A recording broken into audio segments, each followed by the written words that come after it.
ਸਾਂਝਾ ਪੰਜਾਬ ਦੇਖਣ ਜਾ ਰਹੇ ਸਾਰੇ ਦਰਸ਼ਕਾਂ ਨੂੰ ਬੌਬ ਦਸਾਂਝ ਵੱਲੋਂ ਸਤਿ ਸ਼੍ਰੀ ਅਕਾਲ। ਪ੍ਰੋਗਰਾਮ ਵਿੱਚ ਤੁਹਾਡਾ ਸਾਰਿਆਂ ਦਾ ਨਿੱਘਾ ਸਵਾਗਤ।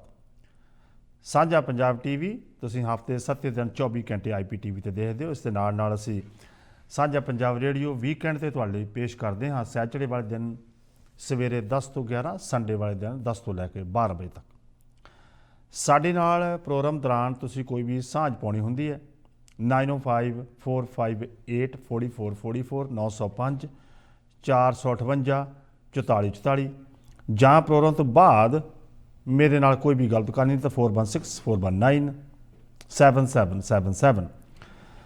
ਸਾਂਝਾ ਪੰਜਾਬ ਵਿਜ਼ਨ TV ਦੇ ਉੱਤੇ ਸੈਚਰਡੇ ਸਵੇਰੇ 11 ਤੋਂ ਲੈ ਕੇ 12 ਵਜੇ ਤੱਕ ਟੋਰਾਂਟੋ ਸਮੇਂ ਅਨੁਸਾਰ ਆਉਂਦਾ ਹੈ ਅਤੇ ਬ੍ਰਿਟਿਸ਼ ਕੋਲੰਬੀਆ ਵਾਲੇ ਏਰੀਏ ਦੇ ਵਿੱਚ ਸਵੇਰੇ 8 ਤੋਂ ਲੈ ਕੇ 9 ਵਜੇ ਤੱਕ ਆਉਂਦਾ ਹੈ। ਸਾਡਾ ਐਪ ਜ਼ਰੂਰ ਲੋਡ ਕਰ ਲਓ SP24। ਇਹ ਐਪ ਤੁਸੀਂ ਲੋਡ ਕਰੋਗੇ ਤਾਂ ਇਸ ਉੱਤੇ ਤੁਸੀਂ ਸਾਂਝਾ ਪੰਜਾਬ ਦੇਖ ਸਕਦੇ ਹੋ, ਰੇਡੀਓ ਸੁਣ ਸਕਦੇ ਹੋ। ਇਸ ਦੇ ਨਾਲ ਨਾਲ ਡਿਕਸੀ ਗੁਰਦੁਆਰਾ ਸਾਹਿਬ ਤੋਂ ਲਾਈਵ ਗੁਰਬਾਣੀ ਸਰਵਣ ਕਰ ਸਕਦੇ ਹੋ। ਜਦੋਂ ਗੁਰਬਾਣੀ ਕਲੈਕਟ ਕਰੋਗੇ ਤਾਂ 24 ਘੰਟੇ ਗੁਰਬਾਣੀ ਤੁਸੀਂ ਸਰਵਣ ਕਰ ਸਕਦੇ ਹੋ। ਸਾਡਾ YouTube ਚੈਨਲ ਸਾਂਝਾ ਪੰਜਾਬ TV ਸਬਸਕ੍ਰਾਈਬ ਜ਼ਰੂਰ ਕਰੋ। ਫੇਸਬੁੱਕ 'ਤੇ ਸਾਨੂੰ ਫੋਲੋ ਕਰੋ। ਆਪਣੇ ਬਿਜ਼ਨਸ ਦੀ ਕੋਈ ਵੀ ਤੁਸੀਂ ਆਪਣੇ ਐਡਵਰਟਾਈਜ਼ਮੈਂਟ ਕਰਵਾਉਣੀ ਹੁੰਦੀ ਤਾਂ ਵੀ ਤੁਸੀਂ ਮੇਰੇ ਨਾਲ ਕਾਲ ਕਰ ਸਕਦੇ ਹੋ 416419 7777। ਟੀਮ ਦਸਾਂਝ ਦੇ ਕੋਲ ਬਹੁਤ ਸਾਰੇ ਪ੍ਰੋਜੈਕਟ ਨੇ, ਪਰ ਹੁਣ ਜਿਹੜੇ ਕੰਡੋਮੀਨੀਅਮ ਦੇ 2 ਪ੍ਰੋਜੈਕਟ ਆਏ ਨੇ। ਇੱਕ ਹੈ ਡਾਊਨਟਾਊਨ ਟੋਰਾਂਟੋ ਦੇ ਵਿੱਚ, ਇੱਕ ਹੈ ਹੈਮਿਲਟਨ ਦੇ ਵਿੱਚ ਜਰਬਸ 1 ਉਸ ਦਾ ਪ੍ਰੋਜੈਕਟ ਦਾ ਨਾਮ ਹੈ। ਸੋ ਬਿਕਰਮ ਦਸਾਂਝ ਨੂੰ ਕਿਸੇ ਵੀ ਜਾਣਕਾਰੀ ਵਾਸਤੇ ਕਾਲ ਕਰ ਸਕਦੇ ਹੋ 419052757777 905 275 7777। ਬ੍ਰੈਂਪਟਨ ਦੇ ਵਿੱਚ ਚੰਗਿਊਜ਼ੀ ਵੈਲਨੈਸ ਸੈਂਟਰ ਜਿਹੜਾ ਖੁੱਲ੍ਹਿਆ ਹੈ ਪੀਟਰ ਰੋਬਿਨਸਨ ਉੱਪਰ, ਉੱਥੇ ਵੈਕਸੀਨ ਸੈਂਟਰ ਜਿਹੜਾ ਹੋਏ ਉਹ ਤੁਸੀਂ ਜਾ ਕੇ ਅਪੁਆਇੰਟਮੈਂਟ ਬਣਾ ਕੇ ਆਪਣਾ ਇੰਜੈਕਸ਼ਨ ਜਿਹੜਾ ਲਵਾ ਸਕਦੇ ਹੋ। ਓਵਰ 80 ਈਅਰ ਓਲਡ ਜਿਹੜੇ ਨੇ ਲੋਕ ਉਹ ਉੱਥੇ ਜਾ ਸਕਦੇ ਨੇ ਅਪੁਆਇੰਟਮੈਂਟ ਬਣਾ ਕੇ, ਤਾਂ ਤੁਸੀਂ ਕਰੋਨਾ ਦੀ ਵੈਕਸੀਨ ਉਹ ਜਿਹੜੀ ਲਗਵਾ ਸਕਦੇ ਹੋ। ਇਸ ਤਰ੍ਹਾਂ ਮਿਸਾਗਾ ਦੇ ਵਿੱਚ ਵੀ ਲੋਕੇਸ਼ਨਾਂ ਨੇ, ਉੱਥੇ ਵੀ ਤੁਸੀਂ ਪਹੁੰਚ ਸਕਦੇ ਹੋ। ਜਿਸ ਤਰ੍ਹਾਂ ਹਰਸ਼ੀ ਸੈਂਟਰ ਜਿਹੜਾ ਕਿ ਪੈਰਾਮਾਊਂਟ ਸੈਂਟਰ ਉਸ ਦਾ ਨਾਮ ਹੈ, ਪੈਰਾਮਾਊਂਟ ਫੂਡ ਵਾਲਿਆਂ ਨੇ ਉਸ ਨੂੰ ਬਾਏ ਕਰ ਲਿਆ ਸੀ ਹਰਸ਼ੀ ਸੈਂਟਰ ਨੂੰ। ਉਸ ਦੇ ਵਿੱਚ ਜਿਹੜਾ ਵੈਕਸੀਨ ਲਗਾਈ ਜਾ ਰਹੀ ਹੈ। ਸੋ ਇਹ ਹੌਲੀ ਹੌਲੀ ਜਿਹੜਾ ਹੈ ਵੈਕਸੀਨ 80+, ਦੈਨ 75+, ਦੈਨ 70+, 65+, 60+, ਹੌਲੀ ਹੌਲੀ ਸਤੰਬਰ ਤੱਕ ਕਿਹਾ ਜਾ ਰਿਹਾ ਹੈ ਕਿ ਹਰ ਇੱਕ ਵਿਅਕਤੀ ਦੇ ਵੈਕਸੀਨ ਲੱਗ ਜਾਏਗੀ। ਪਰ ਹੈਲਥ ਕੈਨੇਡਾ ਨੇ ਕਿਹਾ ਕਿ ਜਿਹੜੀ ਕਰੋਨਾ ਹੈ ਉਹ ਇਸ ਸਾਲ ਦੇ ਅੰਤ ਤੱਕ ਵੀ ਖਤਮ ਨਹੀਂ ਹੋਏਗੀ। ਸੋ ਇਹ ਹਜੇ ਵੀ ਅੱਜ ਵੀ ਆਪਾਂ ਕਹਿੰਦੇ ਹਾਂ ਕਿ ਲਾਕਡਾਊਨ ਖੁੱਲ੍ਹਣ ਦੀ ਅਸੀਂ ਗੱਲ ਕਰਦੇ ਹਾਂ ਕਿ ਬਾਕੀ ਦੇ ਦੁਰਮ ਏਰੀਆ ਲੈ ਲਈਏ, ਵਾਨ ਲੈ ਲਈਏ, ਉੱਥੇ ਲਾਕਡਾਊਨ ਵਿੱਚ ਕੋਈ ਢਿੱਲ ਦਿੱਤੀ ਗਈ ਹੈ। ਪਰ ਪੀਲ ਅਤੇ ਟੋਰਾਂਟੋ ਦੇ ਵਿੱਚ ਅਜੇ ਢਿੱਲ ਨਹੀਂ ਦਿੱਤੀ ਗਈ, ਜਿਸ ਦੀ ਡੈਡਲਾਈਨ 8 ਮਾਰਚ ਹੈ। ਪਰ ਕਿਹਾ ਜਾ ਰਿਹਾ ਹੈ ਕਿ 8 ਮਾਰਚ ਨੂੰ ਜੇ ਕੇਸ ਇਸੇ ਤਰ੍ਹਾਂ ਨਹੀਂ ਘਟਦੇ ਤਾਂ ਫਿਰ ਲਾਕਡਾਊਨ ਜਿਹੜਾ ਉਹ ਨਹੀਂ ਖੁੱਲ੍ਹ ਸਕਦਾ। ਦੁਬਾਰਾ ਫਿਰ Europe area back to lockdown ਹੋ ਸਕਦਾ ਹੈ। ਅਜੇ ਅੱਜ ਦੀ ਡੇਟ ਦੇ ਵਿੱਚ ਕੁਝ ਕਹਿਣਾ ਮੁਸ਼ਕਿਲ ਹੈ। ਥਰਸਡੇ ਫਰਾਈਡੇ ਤੱਕ ਅਨਾਉਂਸਮੈਂਟ ਹੋਏਗੀ ਕਿ ਕੀ ਕੁਛ ਹੋਏਗਾ। ਪਰ ਦੋਨੋਂ ਮੇਅਰ ਜਿਹੜੇ ਨੇ ਮਿਸਾਗਾ ਅਤੇ ਬ੍ਰੈਂਪਟਨ ਦੇ, ਮਿਸਾਗਾ ਦੇ ਬੌਨੀ ਕਰੋਂਬੀ, ਬ੍ਰੈਂਪਟਨ ਦੇ ਪੈਟਰਿਕ ਬਰਾਊਨ, ਇਹਨਾਂ ਨੇ ਕਿਹਾ ਕਿ ਜਦੋਂ ਤੁਸੀਂ ਵਾਕਈ ਦੇ ਏਰੀਆ ਵਿੱਚ ਢਿੱਲ ਦਿੱਤੀ ਹੈ ਤਾਂ ਵਾਈ ਨਾਟ ਪੀਲ ਦੇ ਏਰੀਏ ਵਿੱਚ ਵੀ ਢਿੱਲ ਦੇਣੀ ਚਾਹੀਦੀ ਹੈ, ਤਾਂ ਕਿ ਜਿਹੜੇ ਬਿਜ਼ਨਸ ਵਾਲੇ ਸਮਾਲ ਬਿਜ਼ਨਸ ਵਾਲੇ ਲੋਕ ਨੇ ਉਹ ਕਿੱਦਾਂ ਸਫ਼ਰ ਕਰ ਰਹੇ ਨੇ, ਤਾਂ ਫਿਰ ਲੋਕ ਬਾਹਰਲੇ ਏਰੀਏ ਵਿੱਚ ਜਾ ਕੇ ਜਦੋਂ ਸ਼ਾਪਿੰਗ ਕਰਦੇ ਨੇ ਤੇ ਦੁੱਖ ਤਾਂ ਲੱਗਦਾ ਹੀ ਹੈ ਬਈ ਤੁਸੀਂ 2-3 ਕਿਲੋਮੀਟਰ ਦੇ ਫਾਸਲੇ 'ਤੇ ਪਰਲੇ ਪਾਸੇ ਜਿਹੜੇ ਸਟੋਰ ਨੇ, ਲੈਟਸ ਹਾਈਵੇ 50 ਤੋਂ ਈਸਟ ਨੂੰ ਜਿਹੜੇ ਸਟੋਰ ਨੇ ਉਹ ਖੁੱਲ੍ਹੇ ਨੇ ਅਤੇ ਇੱਧਰ ਨੂੰ ਜਿਹੜੇ ਉਹ ਬੰਦ ਨੇ। ਸਟੀਲ ਦੇ ਇੱਧਰਲੇ ਪਾਸੇ ਖੁੱਲ੍ਹੇ ਨੇ, ਸਟੀਲ ਦੇ ਦੂਜੇ ਪਾਸੇ ਬੰਦ ਨੇ। ਅਤੇ ਇਹ ਮੰਗ ਕੀਤੀ ਗਈ ਆ ਵੀ ਜੇ ਖੋਲ੍ਹਣੇ ਆ ਤਾਂ ਫਿਰ ਸਾਰੇ ਖੋਲ੍ਹੋ, ਨਹੀਂ ਤਾਂ ਕੋਈ ਵੀ ਨਾ ਖੋਲ੍ਹੋ। ਦੂਸਰੀ ਤੰਗੀ ਲੋਕਾਂ ਨੂੰ ਇਹ ਆ ਰਹੀ ਹੈ ਕਿ ਜਿਹੜੇ ਏਅਰਪੋਰਟ ਦੇ ਉੱਤੇ ਲੋਕ ਖੱਜਲ ਖੁਆਰ ਹੋ ਰਹੇ ਨੇ। ਸਰਕਾਰ ਨੇ ਫੈਸਲਾ ਜਿਹੜਾ ਲਿਆ ਕਿ 4 ਹੋਟਲ ਦੇ ਦਿੱਤੇ ਤੁਹਾਨੂੰ, ਕੋਈ 4 ਹੋਟਲਾਂ ਵਿੱਚ ਹੀ ਤੁਹਾਨੂੰ ਰਹਿਣਾ ਪਏਗਾ। ਜਾਂ ਤਾਂ ਤੁਸੀਂ ਹੋਟਲ ਹੋਰ ਕਰੋ ਅਫੋਰਡੇਬਲ ਹੋਣ ਲੋਕਾਂ ਵਾਸਤੇ क्योंकि जे 3 दिन भी रहना है तो फिर भी $1000 लगता है। जे पॉजिटिव निकल आए तो हो सकता तुहानूं 14 दिन रहना पै जाए। सो बहुत लोग एयरपोर्ट से जोड़े ट्रैवल करके आ रहे हैं वो खज्जल खुआर हो रहे हैं। पहला तो होटल की बुकिंग वास्ते जे कोई किसी व्यक्ति ने बाहरों आना तो वो फिर उत्थों नहीं करा सकता, तो अपने रिश्तेदार यारां दोस्तों को कहता कि मैं इन्नी तरीक नूं टोरंटो उतरिया तो मेरा तुसीं होटल की जी बुकिंग करा दो। 2-2 घंटे लोगों नूं होल्ड करनी पैंदी लाइन होटल बुकिंग वास्ते। उस तो बाद फिर लोग इन्ने अपसैट होंदे एयरपोर्ट से आके कि उन्होंने पानी भी बोतल लैनी पवे तो मशीन दे विच पैसे पा के लैनी पैंदी। वो कहते जी तुसीं फार्म भर दो, एक फार्म भर के खाना किहड़ा खाना है टिक मार करो तो तुहानूं खाना मिलेगा, नहीं तो नहीं मिलेगा। सो उत्थे फिर लोग बहुत अपसैट होए। बहुत सारे लोगों ने किया कि सानूं तुसीं टिकट दे दिओ, $800 टिकट दे दिओ। टिकट जेब च पाई अपने घर नूं आ जांदे, कहंदे कि असीं अपने आप नूं आइसोलेट अपने घर दे विच जाके कर लांगे, टिकट दे दिओ, कोर्ट दे विच जाके देखी जाऊगी जो हुंदा। बहुत सारे लोग जिहड़े ने वो टिकट लैंद के घर नूं आ रहे हैं। So that's the problem too. But कोई भी मैंबर ऑफ पार्लीमेंट अज आके ये बयान नहीं दे रहा कि सरकार ने जिहड़ा फैसला लिया असी उन्हां लोगों की जाके बांह फड़दे आ जां होर जिहड़े लोग ने उन्हां वास्ते डिफरेंट होटल जिहड़े होर बुकिंग कर सकते। हुण जे होटल बाहर किते 150 नूं मिलदा जां 100-125 नूं मिलदा तो उत्थे भी $300 देना पैंदा, 300 प्लस टैक्स पा के। ते जे तुहानूं पानी की बोतल भी पीण वास्ते बाय करनी पैनी है तो फिर व्यक्ति की करेगा। खैर इस दे उत्ते सरकार नूं दुबारा गौर करना चाहिए। तो जिहड़े होटल है उन्हां दे नाल उन्हां दी की डील है, हू नोज़ बई इन्ने महंगे क्यों ने। उन्हां दे नाल जदों तुसीं डील कीती है तो उन्हां नूं ये भी कहना चाहिए कि तुहाडा होटल तो फुली बुकड है। हुण एक 10 होटल ने, जैसे 20 होटल ने एयरपोर्ट के उत्ते, 20 दे विचों 4 होटल ही क्यों चुने गए, ये भी गल है। तो उन्हां होटलों के विच ही लोग रह सकते हैं, तो जिहड़े होर बाकी दे होटल ने वो सारे खाली पे ने, उन्हां विच क्यों नहीं रह सकते। ठीक है कि तुसी व्यक्ति नूं कह दिता भी तू एयरपोर्ट तो आके तैनूं एयरपोर्ट होटल वाली बस होटल दे विच तुहानूं लैके जाएगी तो फिर उत्थे ही तुसी रहना है, तुहाडी सिक्योरिटी है। जां थल्ले कोई खड़ा होएगा व्यक्ति, पुलिस खड़ी होएगी, RCMP खड़ी होएगी जां सिक्योरिटी खड़ी होएगी। You can go out for 3 days. But फिर लोगों नूं थोड़ी जी ब्रेक तो मिलनी चाहिए है ना। फैसला तुसी ले लिया, ठीक है, चंगी गल है। जिहड़ा कि फैसला ये फैसला 1 साल पहला लेना चाहिए। जदों 16 मार्च नूं पिछले साल लॉकडाउन हुंदा उदों जदों कंप्लीट लॉकडाउन कर दिता, उस वेले हज़ारां की तादाद दे विच, लखां की तादाद दे विच लोग जिहड़े इत्थों गए हुए सन वो बाहरले मुल्कां तो वापस आ रहे थे। उदों क्यों नहीं टेस्ट किया गया उत्थे। हुण 1 साल लोगों को सफ़र करना पिया। बहुत सारे मुल्क जिहड़े सी इस तो निजात पा चुके हैं क्योंकि उन्होंने कंट्रोल बड़ा किया कि जिहड़े बाहरों लोग आ रहे हैं उन्होंने असी जां तां टेस्ट उन्हां दा करांगे ते जां उन्होंने असी अपना अपनी जगह के उत्ते सरकार के खर्चे के उत्ते असी उन्होंने 14 दिन रखांगे। तुहानूं याद होना पहला बहुत सारे मुल्कों तो फ्लाइट आईयां सन ते फिर सरकार ने उन्होंने वक्खरी जगह के उत्ते 14 दिन वास्ते 300 लोग सन एक फ्लाइट दे विच, वो फ्लाइट दे विच 300 लोगों नूं सरकार ने अपने खर्चे के उत्ते डफरिन के उत्ते कोई जगह सी उत्थे रखा गया सी। उत्थे एयरपोर्ट है छोटा, उत्थे रखा गया सी। तो हुण लोगों नूं इस तरह किया जा रहा है तो लोग जिहड़े बड़े अपसैट ने। जिस तरह पहला होया सी पिछले साल जिहड़े लोग बाहर फसे हुए सन उन्होंने जदों कढ़ के लियाउण की गल की इंडिया जां होर किसी मुल्कां तो, जदों कढ़ के लियाउण की गल की पहलां तो खज्जल खुआर बहुत होए। फिर जदों कढ़ के लियाउण की गल की चलो ठीक है तुसीं आ सकते हो, पर एक ही व्यक्ति नूं उसनूं ऑथोराइज किया गया भी इस व्यक्ति के थ्रू ही थोड़ी टिकट बुक होएगी। यही व्यक्ति यही कंपनी थानू कंफर्मेशन भेजेगी। हर एक ट्रैवल एजेंसी जिहड़ी सी वो टिकट बुक नहीं कर सकती सी।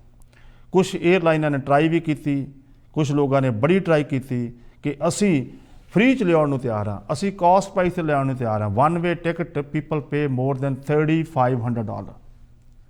ਉਦੋਂ ਵੀ ਇਸੇ ਤਰ੍ਹਾਂ ਸੀ ਕਿ ਲੋਕਾਂ ਨੂੰ $1000 $1100 $1500 ਲੋਕ ਦੇ ਕੇ ਜਿਹੜੇ ਉਹ ਵਨ ਵੇ ਦੀ ਟਿਕਟ ਆ ਸਕਦੇ ਸੀ। ਠੀਕ ਹੈ, ਕਿਉਂਕਿ ਫਲਾਈਟ ਦੇ ਵਿੱਚ ਜਾਂ ਤਾਂ ਨਾਲ ਦੀ ਸੀਟ ਖਾਲੀ ਹੋਵੇ, ਸੀਟਾਂ ਤਾਂ ਫੁੱਲ ਆ ਰਹੀਆਂ ਸਨ, ਤਾਂ ਉਦੋਂ ਵੀ ਲੋਕ ਬਹੁਤ ਖੱਜਲ ਖੁਆਰ ਹੋਏ। ਕਿਸੇ ਨੇ ਵੀ ਉਦੋਂ ਲੋਕਾਂ ਦੀ ਬਾਂਹ ਨਹੀਂ ਫੜੀ। 10 ਮਿਲੀਅਨ ਤੋਂ ਵੱਧ ਲੋਕ ਏਅਰਪੋਰਟ 'ਤੇ ਇੱਕ ਸਾਲ ਵਿੱਚ ਉਤਰ ਚੁੱਕੇ ਨੇ, ਤਾਂ ਉਦੋਂ ਕਰੋਨਾ ਕਿਸੇ ਦਾ ਏਅਰਪੋਰਟ 'ਤੇ ਟੈਸਟ ਨਹੀਂ ਕੀਤਾ ਗਿਆ। ਅੱਜ ਹੁਣ ਕੀਤਾ ਜਾ ਰਿਹਾ ਹੈ, ਤੇ ਫਿਰ ਲੋਕਾਂ ਨੂੰ ਜ਼ਬਰਦਸਤੀ ਜਿਹੜੇ ਹੋਟਲ ਵਿੱਚ ਸਰਕਾਰ ਚਾਹੁੰਦੀ ਹੈ ਉੱਥੇ ਭੇਜਿਆ ਜਾ ਰਿਹਾ ਹੈ। ਇਹ ਕੰਮ ਜੇ ਪਹਿਲਾਂ ਹੁੰਦਾ ਤੇ ਅੱਜ ਕਾਫੀ ਕੇਸ ਜਿਹੜੇ ਘੱਟ ਹੋਣੇ, ਜਿਸ ਤਰ੍ਹਾਂ ਪਹਿਲਾਂ ਹੋ ਗਿਆ ਸੀ। ਹੁਣ ਸਕੂਲ ਖੋਲ੍ਹ ਦਿੱਤੇ ਗਏ, ਸਕੂਲਾਂ ਦੇ ਵਿੱਚ ਕੇਸ ਫੇਰ ਵੱਧਦੇ ਜਾ ਰਹੇ ਆ। ਅੱਜ 4 ਸਕੂਲ ਜਿਹੜੇ ਸੀ ਉਹ ਬੰਦ ਕਰ ਦਿੱਤੇ ਗਏ, ਕਿਉਂਕਿ ਉੱਥੇ ਨਵੇਂ ਜਿਹੜਾ ਵੇਰੀਐਂਟ ਹੈ ਕਰੋਨਾ, ਉਸ ਦੇ ਕੇਸ ਜਿਹੜੇ ਕਾਫੀ ਆਏ ਨੇ।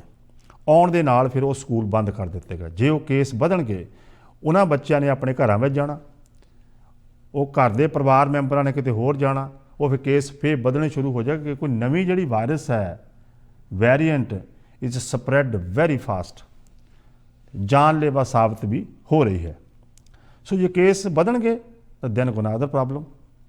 ਜੇ ਹੁਣ ਲੋਕ ਏਅਰਪੋਰਟ 'ਤੇ ਤੰਗ ਹੁੰਦੇ ਨੇ, ਚਾਹੇ ਉਹ ਨੈਗੇਟਿਵ ਆਉਂਦੇ ਪੋਜ਼ੀਟਿਵ ਆਉਂਦੇ, ਉਹ ਕਹਿੰਦੇ ਸਾਨੂੰ ਟਿਕਟ ਦੇ ਦਿਓ, ਅਸੀਂ ਆਪਣੇ ਘਰ ਨੂੰ ਜਾਣਾ, ਉੱਥੇ ਬੜੀ ਮੁਸ਼ਕਲ ਦਾ ਸਾਹਮਣਾ ਕਰਨਾ ਪੈ ਰਿਹਾ। ਅੱਜ ਮੈਂ ਇਹ ਚਾਹੁੰਦਾ ਕਿ ਜਿਹੜੇ ਸਾਡੇ ਮੈਂਬਰ ਆਫ ਪਾਰਲੀਮੈਂਟ ਨੇ, ਚਾਹੇ ਸਾਡੀ ਕਮਿਊਨਿਟੀ ਦੇ ਨੇ ਜਾਂ ਦੂਸਰੀ ਕਮਿਊਨਿਟੀ ਦੇ, ਨਾ ਕੋਈ ਵੀ ਨੇ, ਚਾਹੇ ਮਿਨਿਸਟਰ ਨੇ, ਉਹਨਾਂ ਲੋਕਾਂ ਨੂੰ ਅੱਜ ਆ ਕੇ ਏਅਰਪੋਰਟ 'ਤੇ ਉਹਨਾਂ ਲੋਕਾਂ ਨੂੰ ਪੁੱਛਣਾ ਚਾਹੀਦਾ ਤੁਹਾਡੀਆਂ ਮੁਸ਼ਕਲਾਵਾਂ ਕੀ ਨੇ।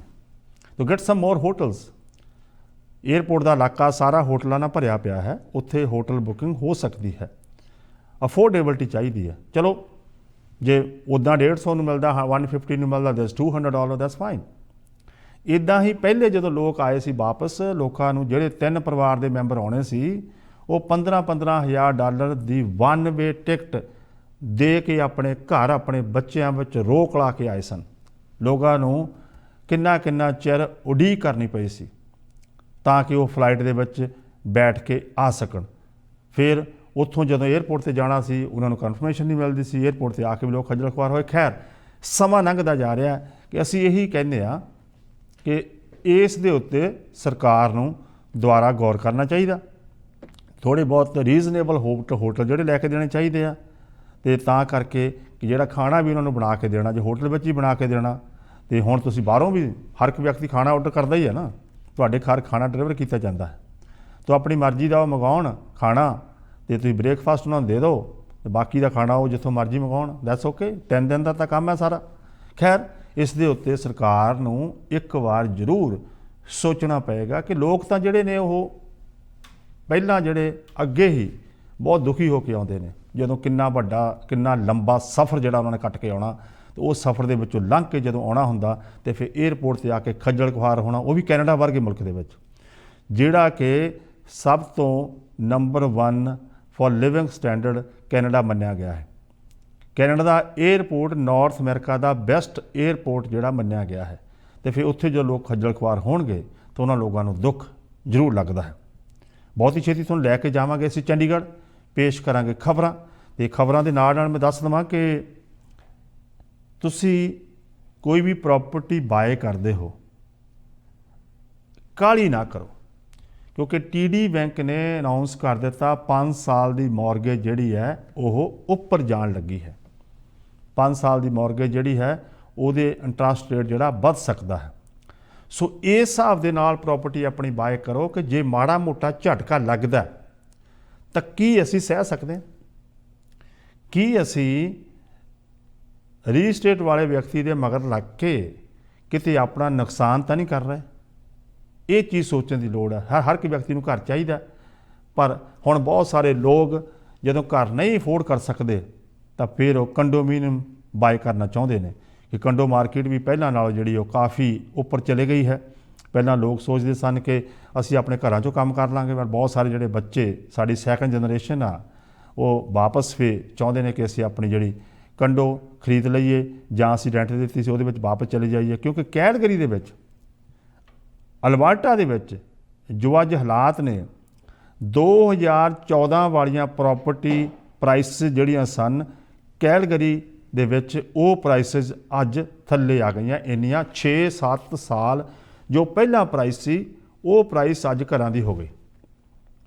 ਕੱਲ੍ਹ ਨੂੰ ਛੋਟਾ ਮੋਟਾ ਬਬਲ ਆਉਂਦਾ ਪ੍ਰੋਪਰਟੀਆਂ ਦੇ ਵਿੱਚ, ਤਾਂ we have to think this, if something happen can we survive.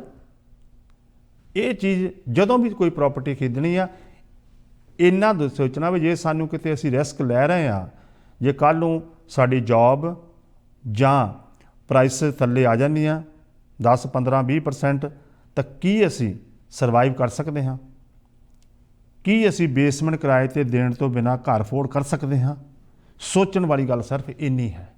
ਅਸੀਂ ਇਹ ਨਹੀਂ ਚਾਹੁੰਦੇ ਹੈ ਕਿਸੇ ਨੂੰ ਗਲਤ ਗਾਈਡ ਕਰਨਾ, ਪਰ ਇੱਦਾਂ ਹੋ ਸਕਦਾ ਹੈ ਜੇ ਹਿਸਾਬ ਨਾਲ ਹੁਣ ਹੋ ਰਿਹਾ ਹੈ। 20% ਪ੍ਰਾਈਸਿਸ ਘਰਾਂ ਦੀਆਂ 3 ਮਹੀਨੇ ਵਿੱਚ ਉੱਪਰ ਜਾਣੀਆਂ, ਇਹ ਕਈ ਵਾਰੀ ਚਿੰਤਾ ਦਾ ਵਿਸ਼ਾ ਜ਼ਰੂਰ ਹੈ ਕਿ ਕੱਲ੍ਹ ਨੂੰ ਜੇ ਛੋਟਾ ਮੋਟਾ ਬਬਲ ਆ ਜਾਂਦਾ, ਜਿਸ ਤਰ੍ਹਾਂ ਵੱਡੀਆਂ ਕੰਪਨੀਆਂ ਜਿਹੜੀਆਂ ਨੇ ਉਹ ਉਹਨਾਂ ਵਿੱਚ ਜਿਸ ਤਰ੍ਹਾਂ ਬੈਸਟ ਬਾਏ ਨੇ 800 ਲੋਕਾਂ ਦੀ ਲੇ ਆਫ ਕਰਨੀ ਹੈ, ਹੋਰ ਕਈ ਕੰਪਨੀਆਂ ਨੇ ਜਿਹਨਾਂ ਲੇ ਆਫ ਕਰਨੀਆਂ ਨੇ, ਅਤੇ ਜੌਬ ਲੋਕਾਂ ਦੀ ਜਾਏਗੀ ਤਾਂ ਰਿਸਕ ਤਾਂ ਹੋਏਗਾ ਹੀ ਨਾ ਫਿਰ। So that's what you have to be careful. ਜਦੋਂ ਤੁਸੀਂ ਪ੍ਰਾਪਰਟੀ ਬਾਏ ਕਰਦੇ ਹੋ, ਰਸ਼ ਨਾ ਕਰੋ, ਕਿਉਂਕਿ ਘਰ ਹੈ ਤਾਂ ਸਭ ਕੁਛ ਹੈ। ਜਦੋਂ ਘਰ ਨਹੀਂ ਹੁੰਦਾ ਬੰਦੇ ਕੋਲ, ਤਾਂ ਬਹੁਤ ਸਾਰੀਆਂ ਬਿਮਾਰੀਆਂ ਉਸ ਦੇ ਵਿੱਚੋਂ ਨਿਕਲਦੀਆਂ ਨੇ। ਖੈਰ, ਅੱਜ ਦਾ ਪ੍ਰੋਗਰਾਮ ਹਮੇਸ਼ਾ ਦੀ ਤਰ੍ਹਾਂ ਤੁਸੀਂ ਸਵੀਟ ਮਹਿਲ ਦੇ ਸਹਿਯੋਗ ਨਾਲ ਸੁਣ ਰਹੇ ਹੋ। ਸਵੀਟ ਮਹਿਲ ਤੋਂ ਸੁਖਰਾਜ ਕਾਂਗੂ ਨੇ ਸਾਨੂੰ ਦੱਸਿਆ ਕਿ ਮੰਗਲਵਾਰ ਵਾਲੇ ਦਿਨ ਮੱਕੀ ਦੀ ਰੋਟੀ, ਸਰੋਂ ਦਾ ਸਾਗ ਅਤੇ ਲੱਸੀ ਦਾ ਗਲਾਸ ਕੰਬੋ ਹੁੰਦੀ ਹੈ, ਉਹ ਤੁਸੀਂ ਉੱਥੋਂ ਲੈ ਸਕਦੇ ਹੋ। ਨੰਬਰ ਹੈ 416 679 9191, 416 679 9191 'ਤੇ ਤੁਸੀਂ ਕਾਲ ਕਰ ਸਕਦੇ ਹੋ। ਇਸ ਤਰ੍ਹਾਂ ਹੀ ਸਟੀਵਨ ਫਰਨੀਚਰ ਤੋਂ ਤੁਸੀਂ ਫਰਨੀਚਰ ਲੈਣਾ ਹੈ ਤਾਂ ਤੁਸੀਂ ਇੱਕ ਕਾਲ ਕਰਨੀ ਪੈਣੀ, ਤੁਹਾਨੂੰ ਕਾਲ ਕਰਕੇ ਫਰਨੀਚਰ ਖਰੀਦ ਸਕਦੇ ਹੋ। ਫਰਨੀਚਰ ਤੁਹਾਡੇ ਘਰ ਡਿਲੀਵਰ ਹੋ ਜਾਏਗਾ। ਪੈਸਾ ਕੋਈ ਨਹੀਂ ਦੇਣਾ, 1 ਸਾਲ ਬਾਅਦ ਬਿਨਾਂ ਵਿਆਜ ਤੋਂ ਪੈਸੇ ਦੇਣੇ। ਨੰਬਰ ਨੋਟ ਕਰ ਲਓ, 905 790 0560, 905 790 0560 'ਤੇ ਤੁਸੀਂ ਕਾਲ ਕਰ ਸਕਦੇ ਹੋ। Gill sweet and samosa factory 2131 William Parkway 'ਤੇ ਹੈ, ਬਰੈਂਪਟਨ ਦੇ ਵਿੱਚ, ਕਿਉਂਕਿ pure vegetarian sweet and samosa factory ਹੈ। 905 799 2616। ਨਿਊ ਮਿਲਨ ਟ੍ਰੇਡ ਸੈਂਟਰ ਦੀਆਂ 16 ਲੋਕੇਸ਼ਨਾਂ ਨੇ ਅਕਰੋਸ ਕੈਨੇਡਾ, ਹਾਈਵੇ 50 ਤੇ ਮੇਫੀਲਡ ਦੇ ਬਿਲਕੁਲ ਕੋਲ ਲੋਕੇਸ਼ਨ ਖੋਲ੍ਹਤੀ ਹੈ। ਨੰਬਰ ਹੈ 905 458 0113 'ਤੇ ਤੁਸੀਂ ਕਾਲ ਕਰ ਸਕਦੇ ਹੋ। ਇਸ ਤਰ੍ਹਾਂ ਪੀਜ਼ਾ ਡਿਪੂ ਦੀ ਪਿਕਰਿੰਗ ਦੀ ਲੋਕੇਸ਼ਨ ਹੈ, ਜੋ ਵੈਸੇ ਪੀਜ਼ਾ ਡਿਪੂ ਦੀਆਂ 35 ਤੋਂ ਵੱਧ ਲੋਕੇਸ਼ਨਾਂ ਨੇ ontario 'ਚ। ਪਿਕਰਿੰਗ ਵਾਲੀ ਲੋਕੇਸ਼ਨ 'ਤੇ ਤੁਸੀਂ ਮਾਲਕ ਬਣਨਾ ਚਾਹੁੰਦੇ ਹੋ ਤੇ ਕਾਲ ਕਰੋ ਹੈੱਡ ਆਫਿਸ ਨੂੰ 9054589711, 905 458 9711 'ਤੇ ਕਾਲ ਕਰ ਸਕਦੇ ਹੋ। ਸਮਰ ਤਕਰੀਬਨ ਆ ਹੀ ਗਈ ਹੈ, ਸਪਰਿੰਗ ਸ਼ੁਰੂ ਹੋ ਗਈ ਹੈ, ਅਤੇ ਤੁਸੀਂ ਆਪਣੇ ਘਰ ਨੂੰ 1 ਸਾਲ ਬਾਅਦ 1 ਸਾਲ ਵਿੱਚ ਇੱਕ ਵਾਰੀ ਡਕਟ ਕਲੀਨਿੰਗ ਜ਼ਰੂਰ ਕਰਾਇਆ ਕਰੋ। ਕਈ ਵਾਰੀ ਕੁਛ ਘਰ ਅਸੀਂ ਜਦੋਂ ਵੇਚੇ ਤਾਂ ਤੁਸੀਂ ਯਕੀਨ ਕਰਿਓ 4-4 5-5 ਸਾਲ ਤੋਂ ਲੋਕਾਂ ਨੇ ਆਪਣੇ ਘਰ ਦੇ ਡਕਟ ਕਲੀਨਿੰਗ ਨਹੀਂ ਕਰਾਏ। ਜਦੋਂ ਨਵੇਂ ਬਾਇਰ ਨੇ ਘਰ ਲਿਆ ਤਾਂ ਫਿਰ ਜਿਨ੍ਹਾਂ ਨੇ ਡਕਟ ਕਲੀਨਿੰਗ ਕੀਤਾ ਉਹਨਾਂ ਨੇ ਦੱਸਿਆ ਕਿ ਇੰਨਾ ਬੁਰਾ ਹਾਲ ਸੀ ਕਿ ਲੋਕਾਂ ਨੂੰ ਸਾਹ ਲੈਣਾ ਮੁਸ਼ਕਲ ਹੋਇਆ ਸੀ। ਇਹਦੇ ਨਾਲ ਤੁਹਾਨੂੰ ਜਿਨ੍ਹਾਂ ਨੂੰ ਐਜ਼ਮਾ ਹੈ ਉਹਨਾਂ ਵਾਸਤੇ ਵੱਡੀ ਪ੍ਰੋਬਲਮ ਹੈ, ਜਾਂ ਜਿਨ੍ਹਾਂ ਨੂੰ ਸਾਹ ਦੀ ਥੋੜ੍ਹੀ ਬਹੁਤੀ ਤਕਲੀਫ ਹੈ। ਵੈਸੇ ਇਹਨਾਂ ਦਿਨਾਂ ਵਿੱਚ ਤਾਂ ਉੱਦਾਂ ਹੀ ਮਾੜਾ ਮੋਟਾ ਸਾਹ ਦੀ ਤਕਲੀਫ ਹੋ ਜਾਵੇ ਤਾਂ ਬੰਦਾ ਸੋਚਣ ਲੱਗ ਪੈਂਦਾ ਕਿ ਮੈਨੂੰ ਪਤਾ ਨਹੀਂ ਕੀ ਹੋ ਗਿਆ। ਪਰ ਡਕਟ ਕਲੀਨਿੰਗ ਕਰਾਉਣੇ ਬਹੁਤ ਜ਼ਰੂਰੀ ਨੇ। ਜਿਹੜਾ ਫਰਨਸ ਦਾ ਫਿਲਟਰ ਵਗੈਰਾ ਚੇਂਜ ਕਰਾਇਆ ਕਰੋ, ਕਿਉਂਕਿ ਉਹਦੇ ਨਾਲ ਕੀ ਡਸਟ ਜਿਹੜੀ ਹੈ ਉਹ ਸਾਡੇ ਸਾਹ ਦੇ ਵਿੱਚ ਜਾਂਦੀ ਹੈ, ਸਾਨੂੰ ਪਤਾ ਨਹੀਂ ਲੱਗਦਾ ਅਤੇ ਉਹਦੀ ਕਿੰਨੀ ਪ੍ਰੋਬਲਮ ਹੁੰਦੀ। ਖੈਰ, ਬਰੈਂਪਟਨ ਡਕਟ ਕਲੀਨਿੰਗ ਦਾ ਨੰਬਰ ਹੈ 416 727 2502, 416 727 2502 'ਤੇ ਤੁਸੀਂ ਕਾਲ ਕਰ ਸਕਦੇ ਹੋ। 416 727 2502 'ਤੇ ਤੁਸੀਂ ਕਾਲ ਕਰ ਸਕਦੇ ਹੋ ਬਰੈਂਪਟਨ ਡਕਟ ਕਲੀਨਿੰਗ ਨੂੰ। ਸੋ ਇਸ ਤਰ੍ਹਾਂ ਹੀ ਸਕਾਈ ਇਮੀਗ੍ਰੇਸ਼ਨ ਦਾ ਨੰਬਰ ਨੋਟ ਕਰੋ 647 297 0968। ਤੁਹਾਡਾ ਕੋਈ ਵੀ ਮਸਲਾ ਹੈ ਇਮੀਗ੍ਰੇਸ਼ਨ ਦਾ ਤਾਂ ਸਕਾਈ ਇਮੀਗ੍ਰੇਸ਼ਨ ਦਾ ਨਾਮ ਹਮੇਸ਼ਾ ਯਾਦ ਰੱਖੋ। ਜਿੱਥੇ ਲੋਕਡਾਊਨ ਹੈ, ਅੱਗੇ ਜਾ ਕੇ ਅਸੀਂ ਅੱਜ ਦੇ ਪ੍ਰੋਗਰਾਮ 'ਤੇ ਗਾਂ ਦੇ ਕੱਲ੍ਹ ਦੇ ਪ੍ਰੋਗਰਾਮ 'ਚ ਵੀ ਗੱਲਬਾਤ ਕਰਾਂਗੇ ਕਿ ਉਸ ਦੇ ਨਾਲ ਨਾਲ ਪਰਿਵਾਰਾਂ ਦੇ ਵਿੱਚ ਖਿੱਚੋਤਾਣ ਬੜੀ ਵੱਧ ਗਈ ਹੈ। ਲੜਾਈਆਂ ਝਗੜੇ ਇੰਨੇ ਵੱਧ ਗਏ ਨੇ। ਕਹਿੰਦੇ ਨੇ ਕਿ ਬਹੁਤ ਸਾਰੇ ਲੋਕਾਂ ਦੇ ਘਰ ਦੂਸਰੇ ਲੋਕਾਂ ਦੀ ਇੰਟਰਫੀਅਰੈਂਸ ਸ਼ੁਰੂ ਹੋ ਜਾਂਦੀ ਹੈ। ਜਦੋਂ ਦੂਸਰੇ ਲੋਕਾਂ ਦੀ ਇੰਟਰਫੀਅਰੈਂਸ ਤੁਹਾਡੇ ਘਰ ਵਿੱਚ ਸ਼ੁਰੂ ਹੋ ਜਾਵੇ ਤਾਂ ਸਮਝੋ ਕਿ ਕੰਮ ਖਰਾਬ ਹੋਣਾ ਸ਼ੁਰੂ ਹੋ ਜਾਂਦਾ। ਇਹਦੇ ਬਾਰੇ ਸਾਨੂੰ ਜੋ ਸੋਚਣਾ ਚਾਹੀਦਾ, ਕਰੀ ਅਸੀਂ ਸਾਰਾ ਕੁਝ ਕੰਮ ਆਪਣਾ ਕਿਸੇ ਹੋਰ ਦੇ ਸਿਰ ਤੇ ਛੱਡ ਕੇ ਆਪਣੇ ਕੰਮਕਾਰ 'ਚ ਬਿਜੀ ਹੋ ਜਾਂਦੇ ਆ, ਤਾਂ ਫਿਰ ਉਹਦਾ ਸਾਨੂੰ ਬੜਾ ਨੁਕਸਾਨ ਭੁਗਤਣਾ ਪੈਂਦਾ। ਮੈਂ ਅੱਜ ਆ ਰਿਹਾ ਸੀ ਗੱਡੀ ਦੇ ਵਿੱਚ ਤਾਂ ਮੈਨੂੰ ਫੋਨ ਆਇਆ, ਕਹਿੰਦੇ ਅਸੀਂ ਤੁਹਾਡੇ ਟੀਵੀ ਤੇ ਗੱਲ ਕਰਨੀ ਚਾਹੁੰਦੇ। ਮੈਂ ਕਿਹਾ ਜੀ ਗੱਲ ਟੀਵੀ ਤੇ ਆ ਕੇ ਕੀ ਕਰਨੀ, ਤੁਸੀਂ ਆਪਣੇ ਮਸਲੇ ਘਰ 'ਚ ਬੈਠ ਕੇ ਹੱਲ ਕਰ ਸਕਦੇ ਹੋ। ਕਿਹੜਾ ਮਸਲਾ ਹੈ ਜਿਹੜਾ ਹੱਲ ਨਹੀਂ ਹੋ ਸਕਦਾ? ਹਰ ਮਸਲੇ ਦਾ ਹੱਲ ਹੈ ਜੇ ਵਿਅਕਤੀ ਨੇ ਮਸਲੇ ਦਾ ਹੱਲ ਕੱਢਣਾ ਹੋਵੇ ਤਾਂ। ਜੇ ਹੱਲ ਨਹੀਂ ਕੱਢਣਾ ਫਿਰ ਜਿੰਨਾ ਮਰਜ਼ੀ ਤੁਸੀਂ ਰੌਲਾ ਪਾ ਲਓ, ਕਦੀ ਵੀ ਹੱਲ ਜਿਹੜਾ ਉਹ ਨਹੀਂ ਨਿਕਲਦਾ। ਖੈਰ, ਪ੍ਰੋਗਰਾਮ ਸਾਂਝਾ ਪੰਜਾਬ ਦੇ ਵਿੱਚ ਇੱਕ ਬ੍ਰੇਕ ਲੈ ਲਈਏ। ਬ੍ਰੇਕ ਦੇ ਵਿੱਚ ਤੁਹਾਨੂੰ ਲੈ ਕੇ ਜਾਵਾਂਗੇ ਅਸੀਂ ਚੰਡੀਗੜ੍ਹ ਸੁਸ਼ੀਲ ਦਸਾਂਝ ਸਾਹਿਬ ਇਸ ਟਾਈਮ ਸਟੈਂਡ ਬਾਈ 'ਤੇ ਨੇ, ਉਹਨਾਂ ਕੁਝ ਗੱਲਾਂ ਬਾਤਾਂ ਅਸੀਂ ਕਰਾਂਗੇ, ਖਬਰਾਂ ਵੀ ਸਾਂਝੀਆਂ ਕਰਾਂਗੇ ਤਾਂ ਕਿ ਕਿਸਾਨ ਅੰਦੋਲਨਾਂ 'ਚ ਕਿਸ ਮੋੜ 'ਤੇ ਹੈ, ਕੀ ਕੁਛ ਆਉਣ ਵਾਲੇ ਦਿਨਾਂ 'ਚ ਹੋ ਸਕਦਾ, ਕੀ ਕੁਛ ਵਾਪਰ ਸਕਦਾ। ਇਸੇ ਨਾਲ ਇੱਕ ਚਿੰਤਾ ਦਾ ਵਿਸ਼ਾ ਹੋਰ ਬਣਿਆ ਹੈ ਸਾਡੇ ਇੱਥੇ, ਜਿਹੜੇ ਆਪਸੀ ਖਿੱਚੋਤਾਣ ਕਮਿਊਨਿਟੀ ਦੇ ਵਿੱਚ ਪਿਛਲੇ ਵੀਕਐਂਡ 'ਤੇ ਦੇਖਣ ਨੂੰ ਮਿਲੀ, ਉਹ ਬੜਾ ਚਿੰਤਾ ਦਾ ਵਿਸ਼ਾ ਹੈ। ਮੈਂ ਦੋਨਾਂ ਧਿਰਾਂ ਨੂੰ ਇੱਕ ਹੱਥ ਜੋੜ ਕੇ ਬੇਨਤੀ ਕਰਦਾ, ਕੈਨੇਡਾ ਵਰਗੇ ਮੁਲਕ ਦੇ ਵਿੱਚ ਇਹੋ ਜਿਹਾ ਕੰਮ ਸਾਨੂੰ ਕੋਈ ਵੀ ਹੱਲਾ ਗੁੱਲਾ ਨਹੀਂ ਕਰਨਾ ਚਾਹੀਦਾ। ਬਹੁਤ ਵਧੀਆ ਮੁਲਕ ਹੈ, ਇੱਥੇ ਦਾ ਆਪਾਂ ਮਾਹੌਲ ਨਾ ਖਰਾਬ ਕਰੀਏ। ਹਰ ਇੱਕ ਵਿਅਕਤੀ ਨੂੰ ਅਧਿਕਾਰ ਹੈ ਆਪਣੀ ਗੱਲ ਉਹ ਕਰ ਸਕਦਾ। ਜੇ ਤੁਸੀਂ ਗੱਲ ਕਰ ਸਕਦੇ ਹੋ, ਦੂਸਰਾ ਵਿਅਕਤੀ ਵੀ ਆਪਣੀ ਗੱਲ ਕਰ ਸਕਦਾ। ਅਸੀਂ ਕਮਿਊਨਿਟੀ ਦੇ ਵਿੱਚ ਵੰਡੀਆਂ ਨਾ ਪਾਈਏ, ਇਹਦੇ ਨਾਲ ਬਹੁਤ ਨੁਕਸਾਨ ਹੋ ਸਕਦਾ। ਪਹਿਲੇ ਕਿੰਨੇ ਔਖੇ ਸਮੇਂ 'ਚੋਂ ਲੰਘ ਰਹੇ ਹਾਂ। ਪਿਛਲੇ ਵੀਕਐਂਡ ਦੇ ਉੱਤੇ ਬਹੁਤ ਸਾਰੇ ਲੋਕਾਂ ਨੂੰ ਪੁਲਿਸ ਨੇ ਟਿਕਟਾਂ ਦਿੱਤੀਆਂ, ਪੁਲਿਸ ਨੇ ਚਾਰਜ ਕੀਤੇ ਆ। ਜਦੋਂ ਅਸੀਂ ਹੁੱਲੜਬਾਜ਼ੀ ਕਰਾਂਗੇ ਤਾਂ ਫਿਰ ਮਾਹੌਲ ਤਾਂ ਖਰਾਬ ਹੋਏਗਾ ਨਾ। ਇਹੋ ਜਿਹਾ ਕੰਮ ਅਸੀਂ ਨਾ ਕਰੀਏ, ਸਮਝਦਾਰ ਬਣੀਏ। ਆਪਾਂ ਸਾਰੀਆਂ ਕਮਿਊਨਿਟੀਆਂ ਇਕੱਠੇ ਹੋ ਕੇ ਰਹੀਏ। ਅਸੀਂ ਇੱਕੋ ਹੀ ਮੁਲਕ ਤੋਂ ਆਏ ਹਾਂ, ਇੱਥੇ ਆ ਕੇ ਅਸੀਂ ਇੱਕ ਵੰਡੀਆਂ ਪਾਵਾਂਗੇ ਤਾਂ ਫਿਰ ਉਹ ਜਿਹੜਾ ਸਾਡਾ ਗੈਪ ਹੈ ਉਹ ਵੱਧਦਾ ਜਾਏਗਾ। ਤਾਂ ਕਿ ਅਸੀਂ ਆਪਸੀ ਲੜਾਈ ਝਗੜੇ ਨਾ ਕਰੀਏ, ਇੱਕ ਦੂਜੇ ਨਾਲ ਪਿਆਰ ਦੇ ਨਾਲ ਰਹੀਏ। ਆਂਢ ਗੁਆਂਢ ਸਾਰਾ ਆਪਣਾ ਸਾਰਾ ਇਕੱਠਾ ਹੈ। ਬਰੈਂਪਟਨ ਦੇ ਵਿੱਚ ਹਰ ਕਮਿਊਨਿਟੀ ਵਸਦੀ ਹੈ। ਜਦੋਂ ਅਸੀਂ ਬਰੈਂਪਟਨ ਵਰਗੇ ਸ਼ਹਿਰ ਦੇ ਵਿੱਚ ਇਹੋ ਜਿਹੀਆਂ ਖਬਰਾਂ ਸੁਣਦੇ ਹਾਂ ਤਾਂ ਬੜਾ ਦੁੱਖ ਲੱਗਦਾ ਹੈ। ਨਿਊ ਮਿਨਟ ਐਸਟ ਦੇ ਸਹਿਯੋਗ ਦੇ ਨਾਲ ਪੇਸ਼ ਕਰਦੇ ਖਬਰਾਂ। ਦਸਾਂਝ ਸਾਹਿਬ ਜੀਆਂ ਨੂੰ ਸਤਿ ਸ਼੍ਰੀ ਅਕਾਲ, ਗੁੱਡ ਮਾਰਨਿੰਗ। ਬਹੁਤ ਸ਼ੁਕਰੀਆ ਬਹੁਤ ਸਾਂਝੀ ਤੇ ਸਾਂਝਾ ਪੰਜਾਬ ਟੈਲੀਵਿਜ਼ਨ ਦੇ ਸਾਰੇ ਦਰਸ਼ਕਾਂ ਨੂੰ ਵੀ ਅੱਜ ਚੰਡੀਗੜ੍ਹ ਤੋਂ, ਭਾਵੇਂ ਮੈਂ ਸਟੂਡੀਓ 'ਚ ਨਹੀਂ ਹਾਂ ਪਰ ਚੰਡੀਗੜ੍ਹ ਤੋਂ ਹੀ ਹਾਂ, ਚੰਡੀਗੜ੍ਹ ਤੋਂ ਤੁਹਾਨੂੰ ਬਹੁਤ ਬਹੁਤ ਪਿਆਰ ਭਰੀ ਸਤਿ ਸ਼੍ਰੀ ਅਕਾਲ, ਆਦਾਬ ਤੇ ਨਮਸਕਾਰ ਜੀ। ਸੋ ਅਸੀਂ ਸਾਡਾ ਜਿਹੜਾ ਸਪੈਸ਼ਲ ਸੈਗਮੈਂਟ ਹੈ ਜਿਹੜਾ ਨਿਊਜ਼ ਨਾਲ ਸੰਬੰਧਿਤ ਹੈ, ਨਿਊਜ਼ ਬੇਸਡ ਹੈ, ਉਹਦੇ 'ਚ ਤੁਹਾਡੇ ਰੂਬਰੂ ਹੋ ਰਹੇ ਆ ਮੈਂ ਤੇ ਬਹੁਤ ਦਸਾਂਝ ਹੋ ਰਹੀ। ਤੁਸੀਂ ਵੀ ਸਾਡੇ ਨਾਲ ਜੁੜ ਸਕਦੇ ਹੋ 905 458 44 44 ਤੇ 905 458 4444। ਮਨ 'ਚ ਕੋਈ ਵੀ ਸਵਾਲ ਹੈ, ਖਿਆਲ ਹੈ, ਵਿਚਾਰ ਹੈ, ਸੰਖੇਪ ਸਾਡੇ ਨਾਲ ਸਾਂਝਾ ਕਰ ਲਓ ਤੇ ਭਾਸ਼ਾ ਦੀ ਮਰਿਆਦਾ ਦਾ ਧਿਆਨ ਜ਼ਰੂਰ ਰੱਖਿਆ ਜਾਏ। ਸੋ ਬਹੁਤ ਕੁਝ ਹੋ ਰਿਹਾ ਹੈ ਦੇਸ਼ ਵਿੱਚ, ਦੁਨੀਆ ਦੇ ਵਿੱਚ। ਕਿਸਾਨ ਅੰਦੋਲਨ ਵੀ ਭਾਰਤ ਦੇ ਵਿੱਚ ਚੱਲ ਰਿਹਾ ਹੈ, ਪੰਜਾਬ ਦੀ ਪੋਲਿਟਿਕਸ ਵੀ ਜਿਹੜੀ ਆਪਣੇ ਤਰੀਕੇ ਨਾਲ ਚੱਲ ਰਹੀ ਹੈ। ਸੋ ਗੱਲਾਂ ਬਾਤਾਂ ਕਰਾਂਗੇ, ਤੁਸੀਂ ਜੁੜੋਗੇ, ਤੁਹਾਡੇ ਸਵਾਲ ਦਾ ਜਵਾਬ ਦੇਣ ਦੀ ਵੀ ਕੋਸ਼ਿਸ਼ ਕਰਾਂਗੇ। ਬਹੁਤ ਦਸਾਂਝ ਜੀ। ਜੀ ਹਾਂ, ਸਾਡੇ ਪ੍ਰੋਗਰਾਮ ਦਾ ਹਿੱਸਾ ਬਣਨਾ ਚਾਹੁੰਦੇ 905 458 4444 905 458 44 905 458 4444 ਤੇ ਤੁਹਾਡੀ ਕਾਲ ਆ ਸਕਦੀ ਹੈ। ਦਸਾਂਝ ਸਾਹਿਬ, ਇਸ ਟਾਈਮ ਜਿੱਥੇ ਤੁਸੀਂ ਪਹੁੰਚੇ ਹੋਏ, ਪਹਿਲਾਂ ਉਹੀ ਖਬਰ ਸਾਂਝੀ ਕਰ ਲਈਏ ਕਿ ਸ਼੍ਰੋਮਣੀ ਪੰਜਾਬੀ ਕਵਿੱਤਰੀ ਤਾਰਨ ਗੁਜਰਾਲ, ਪੰਜਾਬੀ ਸ਼ਾਇਰਾ, ਜਿੱਥੇ ਤੁਸੀਂ ਪਹੁੰਚੇ ਹੋਏ, ਉਹਨਾਂ ਦੀ ਸਿਹਤ ਕੁਝ ਠੀਕ ਨਹੀਂ ਹੈ। ਤੇ ਹੁਣ ਸਿਹਤ ਕਿਸ ਤਰ੍ਹਾਂ ਉਹਨਾਂ ਦੀ, ਤੇ ਕੀ ਤੁਹਾਡੇ ਨਾਲ ਮੈਸੇਜ ਉਹਨਾਂ ਨੇ ਸਾਂਝਾ ਕੀਤਾ?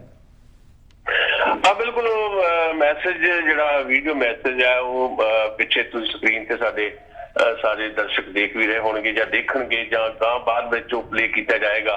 ਉਹਦੇ 'ਚ ਤੁਹਾਨੂੰ ਪਤਾ ਲੱਗੇਗਾ ਕਿ 90 ਸਾਲ ਦੀ ਇੱਕ ਸ਼ਾਇਰਾ, 90 ਸਾਲ ਦੀ ਸਾਡੀ ਕਵਿੱਤਰੀ, ਉਹ ਕਿਵੇਂ ਜਦੋਂ ਬਿਮਾਰ ਵੀ ਆ ਤੇ ਕਿਵੇਂ ਉਹ ਸੋਚ ਕੇ ਇਹਦੇ ਬਾਰੇ ਰਹੀ ਹੈ, ਸੋਚ ਰਹੀ ਹੈ ਕਿਸਾਨਾਂ ਬਾਰੇ, ਸੋਚ ਰਹੀ ਹੈ ਕਿ ਮੋਰਚੇ ਤੇ ਬੈਠੇ ਜਿਹੜੇ ਸਾਡੇ ਲੋਕ ਹੈ ਉਹ ਕਿਸ ਹਾਲਤ ਦੇ ਵਿੱਚ ਹੈ।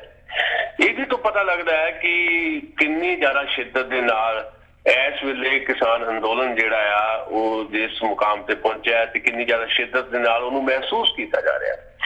ਤਾਰਨ ਗੁਜਰਾਲ ਪੰਜਾਬੀ ਦੀ ਬਹੁਤ ਮਕਬੂਲ ਸ਼ਾਇਰਾ ਨੇ, ਮਕਬੂਲ ਕਵਿੱਤਰੀ ਨੇ, ਬਹੁਤ ਸਾਰਾ ਵਾਰਤਕ ਵੀ ਉਹਨਾਂ ਨੇ ਲਿਖਿਆ। ਪਹਿਲਾਂ ਉਹਨਾਂ ਨੇ 47 ਹੰਢਾਇਆ, ਉਹ ਪਾਕਿਸਤਾਨ ਤੋਂ ਆਏ, 1947 ਹੰਢਾਇਆ। 47 ਤੋਂ ਬਾਅਦ ਉਹ ਕਾਨਪੁਰ ਚਲੇ ਗਏ, ਜਦੋਂ ਦੇਸ਼ ਵੰਡਿਆ ਗਿਆ ਉਹ ਕਾਨਪੁਰ ਚਲੇ ਗਏ। ਕਾਨਪੁਰ ਦੇ ਵਿੱਚ ਜਦੋਂ 84 ਹੋਇਆ, ਦਿੱਲੀ ਤੋਂ ਲੈ ਕੇ ਕਾਨਪੁਰ ਤੱਕ ਜਿਹੜਾ ਵਾਇਲੈਂਸ ਹੋਈ, ਹਿੰਸਾ ਹੋਈ, ਕਤਲੇਆਮ ਹੋਇਆ, ਉਹ ਸਾਰਾ ਜਿਹੜਾ ਦੌਰ ਉਹ ਵੀ ਉਹਨਾਂ ਨੇ ਕਾਨਪੁਰ ਹੰਢਾਇਆ। ਕਾਨਪੁਰ ਤੋਂ ਬਾਅਦ ਹੁਣ ਉਹ ਆ ਗਏ ਚੰਡੀਗੜ੍ਹ, ਪਿਛਲੇ 25 ਸਾਲ ਤੋਂ ਚੰਡੀਗੜ੍ਹ ਨੇ, 30 ਸਾਲ ਤੋਂ ਚੰਡੀਗੜ੍ਹ ਨੇ। ਤੇ ਚੰਡੀਗੜ੍ਹ 'ਚ ਆ ਕੇ ਜਦੋਂ ਅੱਜ ਇਸ ਅਵਸਥਾ 'ਚ ਨੇ ਕਿ ਉਹ 90 ਸਾਲ ਦੀ ਉਮਰ ਦੇ ਵਿੱਚ ਬਿਮਾਰ ਹੋ ਗਏ, ਤੇ ਉਹ ਆਪਣੀ ਬਿਮਾਰੀ ਦਾ ਕਾਰਨ ਇਹ ਕਹਿ ਰਹੇ ਆ ਕਿ ਮੈਂ 47 ਵੀ ਜਿਹੜਾ ਆ ਉਹ ਬਰਦਾਸ਼ਤ ਕੀਤਾ, 84 ਵੀ ਬਰਦਾਸ਼ਤ ਕੀਤਾ, ਪਰ ਆਹ ਮੇਰੇ ਤੋਂ ਹੁਣ ਬਿਲਕੁਲ ਬਰਦਾਸ਼ਤ ਨਹੀਂ ਹੋ ਰਿਹਾ ਜੋ ਕੁਝ ਸਾਡੇ ਕਿਸਾਨਾਂ ਨਾਲ ਹੋ ਰਿਹਾ। ਇਹ ਉਹਨਾਂ ਦੇ ਲਫ਼ਜ਼ ਨੇ ਵੀ ਜੋ ਕਿਸਾਨਾਂ ਨਾਲ ਹੋ ਰਿਹਾ ਇਹ ਬਰਦਾਸ਼ਤ ਤੋਂ ਬਾਹਰ ਹੈ। ਉਹਨਾਂ ਨੇ ਨਰਿੰਦਰ ਮੋਦੀ ਨੂੰ ਵੀ ਕਿਹਾ ਕਿ ਤੁਸੀਂ ਦੇਸ਼ ਦੇ ਪ੍ਰਧਾਨ ਮੰਤਰੀ ਹੋ, ਇਹਨਾਂ ਦਾ ਮਸਲਾ ਹੱਲ ਕੀਤਾ ਜਾਣਾ ਚਾਹੀਦਾ ਹੈ। ਪੰਜਾਬੀ ਦੀ ਵੱਡੀ ਸ਼ਾਇਰਾਂ ਨੇ ਪੰਜਾਬੀ ਦਾ ਜਿਹੜਾ ਸਭ ਤੋਂ ਵੱਡਾ ਪੁਰਸਕਾਰ ਹੈ ਪੰਜਾਬੀ ਪੋਇਟਰੀ ਦਾ, ਉਹ ਹੁਣੇ ਹੀ ਅਨਾਉਂਸ ਹੋਇਆ ਇਹਨਾਂ ਲਈ, ਪੰਜਾਬੀ ਸ਼੍ਰੋਮਣੀ ਕਵਿੱਤਰੀ ਦਾ, ਜਿਹੜਾ ਹਾਲੇ ਇਹਨਾਂ ਨੂੰ ਮਿਲਣਾ ਹੈ, ਮਤਲਬ ਹਾਲੇ ਅਨਾਉਂਸ ਹੋਇਆ ਜੀ, ਉਹ ਅਨਾਉਂਸ ਹੋ ਗਿਆ ਪਰ ਉਹ ਮਿਲਣਾ ਹੈ। ਮੈਂ ਇਹਨਾਂ ਨਾਲ ਗੱਲ ਕਰ ਰਿਹਾ ਸੀ ਕਿ ਤੁਸੀਂ ਚਿੰਤਾ ਨਾ ਕਰੋ, ਤੁਸੀਂ ਠੀਕ ਹੋ ਰਹੇ ਹੋ, ਹਸਪੀਟਲ ਤੋਂ ਘਰ ਅੱਜ ਆ ਗਏ ਨੇ, ਅੱਗੇ ਨਾਲੋਂ ਬਿਹਤਰ ਸਥਿਤੀ 'ਚ ਲੱਗ ਰਹੇ ਨੇ, ਠੀਕ ਹੋ ਜਾਣਗੇ ਵੀ ਤੁਸੀਂ ਉਹ ਜਿਹੜਾ ਸ਼੍ਰੋਮਣੀ ਕਵਿੱਤਰੀ ਦਾ ਪੁਰਸਕਾਰ ਉਹ ਵੀ ਲੈਣਾ। ਪਰ ਉਹ ਤਾਂ ਛੋਟੀਆਂ ਗੱਲਾਂ ਨੇ, ਪੁਰਸਕਾਰ ਵਗੈਰਾ ਛੋਟੀਆਂ ਗੱਲਾਂ, ਪਰ ਜਿਹੜਾ ਅਹਿਸਾਸ ਹੈ, ਜਜ਼ਬਾ ਆ, ਉਹ ਇਹਨਾਂ ਦੇ ਬੋਲਾਂ 'ਚੋਂ ਦਿਖਾਈ ਦੇ ਰਿਹਾ ਹੈ ਕਿ ਇੱਕ ਕਿਸਮ ਦਾ ਮਤਲਬ ਹੁਣ ਮੈਂ ਦੂਸਰੇ ਕਮਰੇ 'ਚ ਗੱਲ ਕਰ ਰਿਹਾ, ਉਹ ਦੂਸਰੇ ਕਮਰੇ 'ਚ ਬੈਠੇ ਨੇ, ਤੇ ਇੱਕ ਡੈਥ ਬੈੱਡ ਤੇ ਹੋਣਾ ਕਿਸੇ ਬੰਦੇ ਦਾ, ਤੇ ਆਪਣੇ ਬਾਰੇ ਨਾ ਸੋਚਣਾ, ਮੋਰਚੇ ਬਾਰੇ ਸੋਚਣਾ, ਕਿਸਾਨਾਂ ਬਾਰੇ ਸੋਚਣਾ, ਆਮ ਬੰਦੇ ਬਾਰੇ ਸੋਚਣਾ, ਲੋਕਾਂ ਬਾਰੇ ਸੋਚਣਾ, ਇਸ ਤੋਂ ਵੱਡੀ ਕਵਿਤਾ ਵੀ ਦੁਨੀਆ 'ਚ ਕੋਈ ਨਹੀਂ ਹੋ ਸਕਦੀ। ਵੀ ਤੁਸੀਂ ਇੱਕ ਕਿਸਮ ਦਾ 90 ਸਾਲ ਦੀ ਉਮਰ ਦੇ ਵਿੱਚ ਹਸਪੀਟਲ ਦੇ ਵਿੱਚ ਹੋ, ਤੁਹਾਨੂੰ ਪੂਰੀ ਹੋਸ਼ ਹੀ ਨਹੀਂ ਹੈ, ਪਰ ਅੱਖਾਂ ਖੋਲਦਿਆਂ ਸਾਰ, ਜਦੋਂ ਅਸੀਂ ਹਸਪੀਟਲ ਗਏ ਸੀ ਇਹਨਾਂ ਕੋਲ ਪਹਿਲੇ ਦਿਨ, ਤੇ ਸੁੱਤੇ ਪਏ ਸੀ, ਤੇ ਜਦੋਂ ਮੋਢਾ ਹਿਲਾਇਆ ਤੇ ਅੱਖਾਂ ਖੋਲਦਿਆਂ ਸਾਰ ਸਾਨੂੰ ਦੇਖਿਆ, ਮੈਨੂੰ ਤੇ ਕਮਲ ਦਸਾਂਝ ਨੂੰ, ਪਹਿਲਾ ਸਵਾਲ ਕੀ ਸੀ? ਕਹਿੰਦੇ ਮੋਰਚਾ ਕਿੱਦਾਂ ਚੱਲ ਰਿਹਾ? ਇਹ ਕਮਾਲ ਦੀਆਂ ਗੱਲਾਂ। ਸੋ ਸਾਡਾ ਸਲਾਮ ਹੈ ਤਾਰਨ ਗੁਜਰਾਲ ਹੋਰਾਂ ਨੂੰ, ਤੇ ਨਾਲ ਦੀ ਨਾਲ ਇਹ ਮੈਸੇਜ ਵੀ ਜਿਹੜਾ ਉਹਨਾਂ ਦਾ ਆ ਉਹ ਸਾਡੇ ਦਰਸ਼ਕ ਸਰੋਤੇ ਸੁਣਨਗੇ ਜਦੋਂ ਬਾਅਦ ਵਿੱਚ ਪਲੇ ਹੋਏਗਾ, ਬਹੁਤ ਸਾਂਝੋ ਦੀ ਪਲੇ ਕਰਨਗੇ ਸਾਂਝਾ ਪੰਜਾਬ ਟੈਲੀਵਿਜ਼ਨ ਤੇ। ਅਸੀਂ ਵੀ ਇਹੀ ਅਰਦਾਸ ਕਰਦੇ ਹਾਂ ਕਿ ਇਹਨਾਂ ਦੀ ਸਿਹਤ ਬਹੁਤ ਛੇਤੀ ਠੀਕ ਹੋਵੇ ਤੇ ਆਪਾਂ ਫਿਰ ਸਾਂਝਾ ਪੰਜਾਬ ਤੇ ਇਹਨਾਂ ਦੇ ਨਾਲ ਇੰਟਰਵਿਊ ਕਰ ਸਕੀਏ ਬਹੁਤ ਛੇਤੀ। ਦਸਾਂਝ ਸਾਹਿਬ, ਰੈਲੀਆਂ ਦਾ ਦੌਰ, ਮਹਾਂ ਪੰਚਾਇਤਾਂ ਦਾ ਦੌਰ, ਜਿਹੜਾ ਧਰਨਿਆਂ ਦਾ ਦੌਰ ਮੁਲਕ ਭਰ ਦੇ ਵਿੱਚ ਉਸੇ ਤਰ੍ਹਾਂ ਜਾਰੀ ਹੈ। ਕਿੱਥੇ ਕਿੱਥੇ ਨਵੀਆਂ ਰੈਲੀਆਂ ਜਿਹੜੀਆਂ ਹੋਈਆਂ ਨੇ? ਦੇਖੋ, ਬਹੁਤ ਵੱਡੇ ਪੱਧਰ ਦੇ ਉੱਤੇ ਇਸ ਅੰਦੋਲਨ ਦੇ ਵਿੱਚ ਰੈਲੀਆਂ, ਧਰਨੇ ਤੇ ਮਹਾਂ ਪੰਚਾਇਤਾਂ ਜਿਹੜੀਆਂ ਚੱਲਦੀਆਂ ਪੰਜਾਬ ਦੇ ਵਿੱਚ ਵੀ ਥਾਂ ਥਾਂ ਦੇ ਉੱਤੇ ਜਿਹੜਾ ਆ ਉਹ ਵੱਖ-ਵੱਖ ਜਿਹੜੇ ਸ਼ੋਬੇ ਹੈ, ਵੱਖ-ਵੱਖ ਥਾਵਾਂ ਨੇ, ਉੱਥੇ ਇਸ ਤਰ੍ਹਾਂ ਦਾ ਜਿਹੜਾ ਇਕੱਠ ਜਿਹੜੇ ਦੇਖੇ ਜਾ ਸਕਦੇ ਆ, ਰੈਲੀਆਂ ਦੇ ਰੂਪ ਦੇ ਵਿੱਚ ਵੀ, ਧਰਨਿਆਂ ਦੇ ਰੂਪ ਦੇ ਵਿੱਚ ਵੀ। ਜਿਹੜੇ ਟੋਲ ਪਲਾਜ਼ੇ ਹੈ ਪੰਜਾਬ 'ਚ, ਉਹ ਹਰ ਥਾਂ ਦੇ ਉੱਤੇ, ਜਿੰਨੇ ਵੀ ਟੋਲ ਪਲਾਜ਼ੇ ਹੈ, ਹਰ ਥਾਂ ਦੇ ਉੱਤੇ ਕਿਤੇ ਨਾ ਕਿਤੇ ਕਿਸਾਨ ਬੈਠੇ ਨੇ, ਤੇ ਉਹ ਲਗਾਤਾਰ ਟੋਲ ਪਲਾਜ਼ਿਆਂ ਦੇ ਉੱਤੇ ਉਹਨਾਂ ਦੇ ਧਰਨੇ ਚੱਲ ਰਹੇ ਹੈ।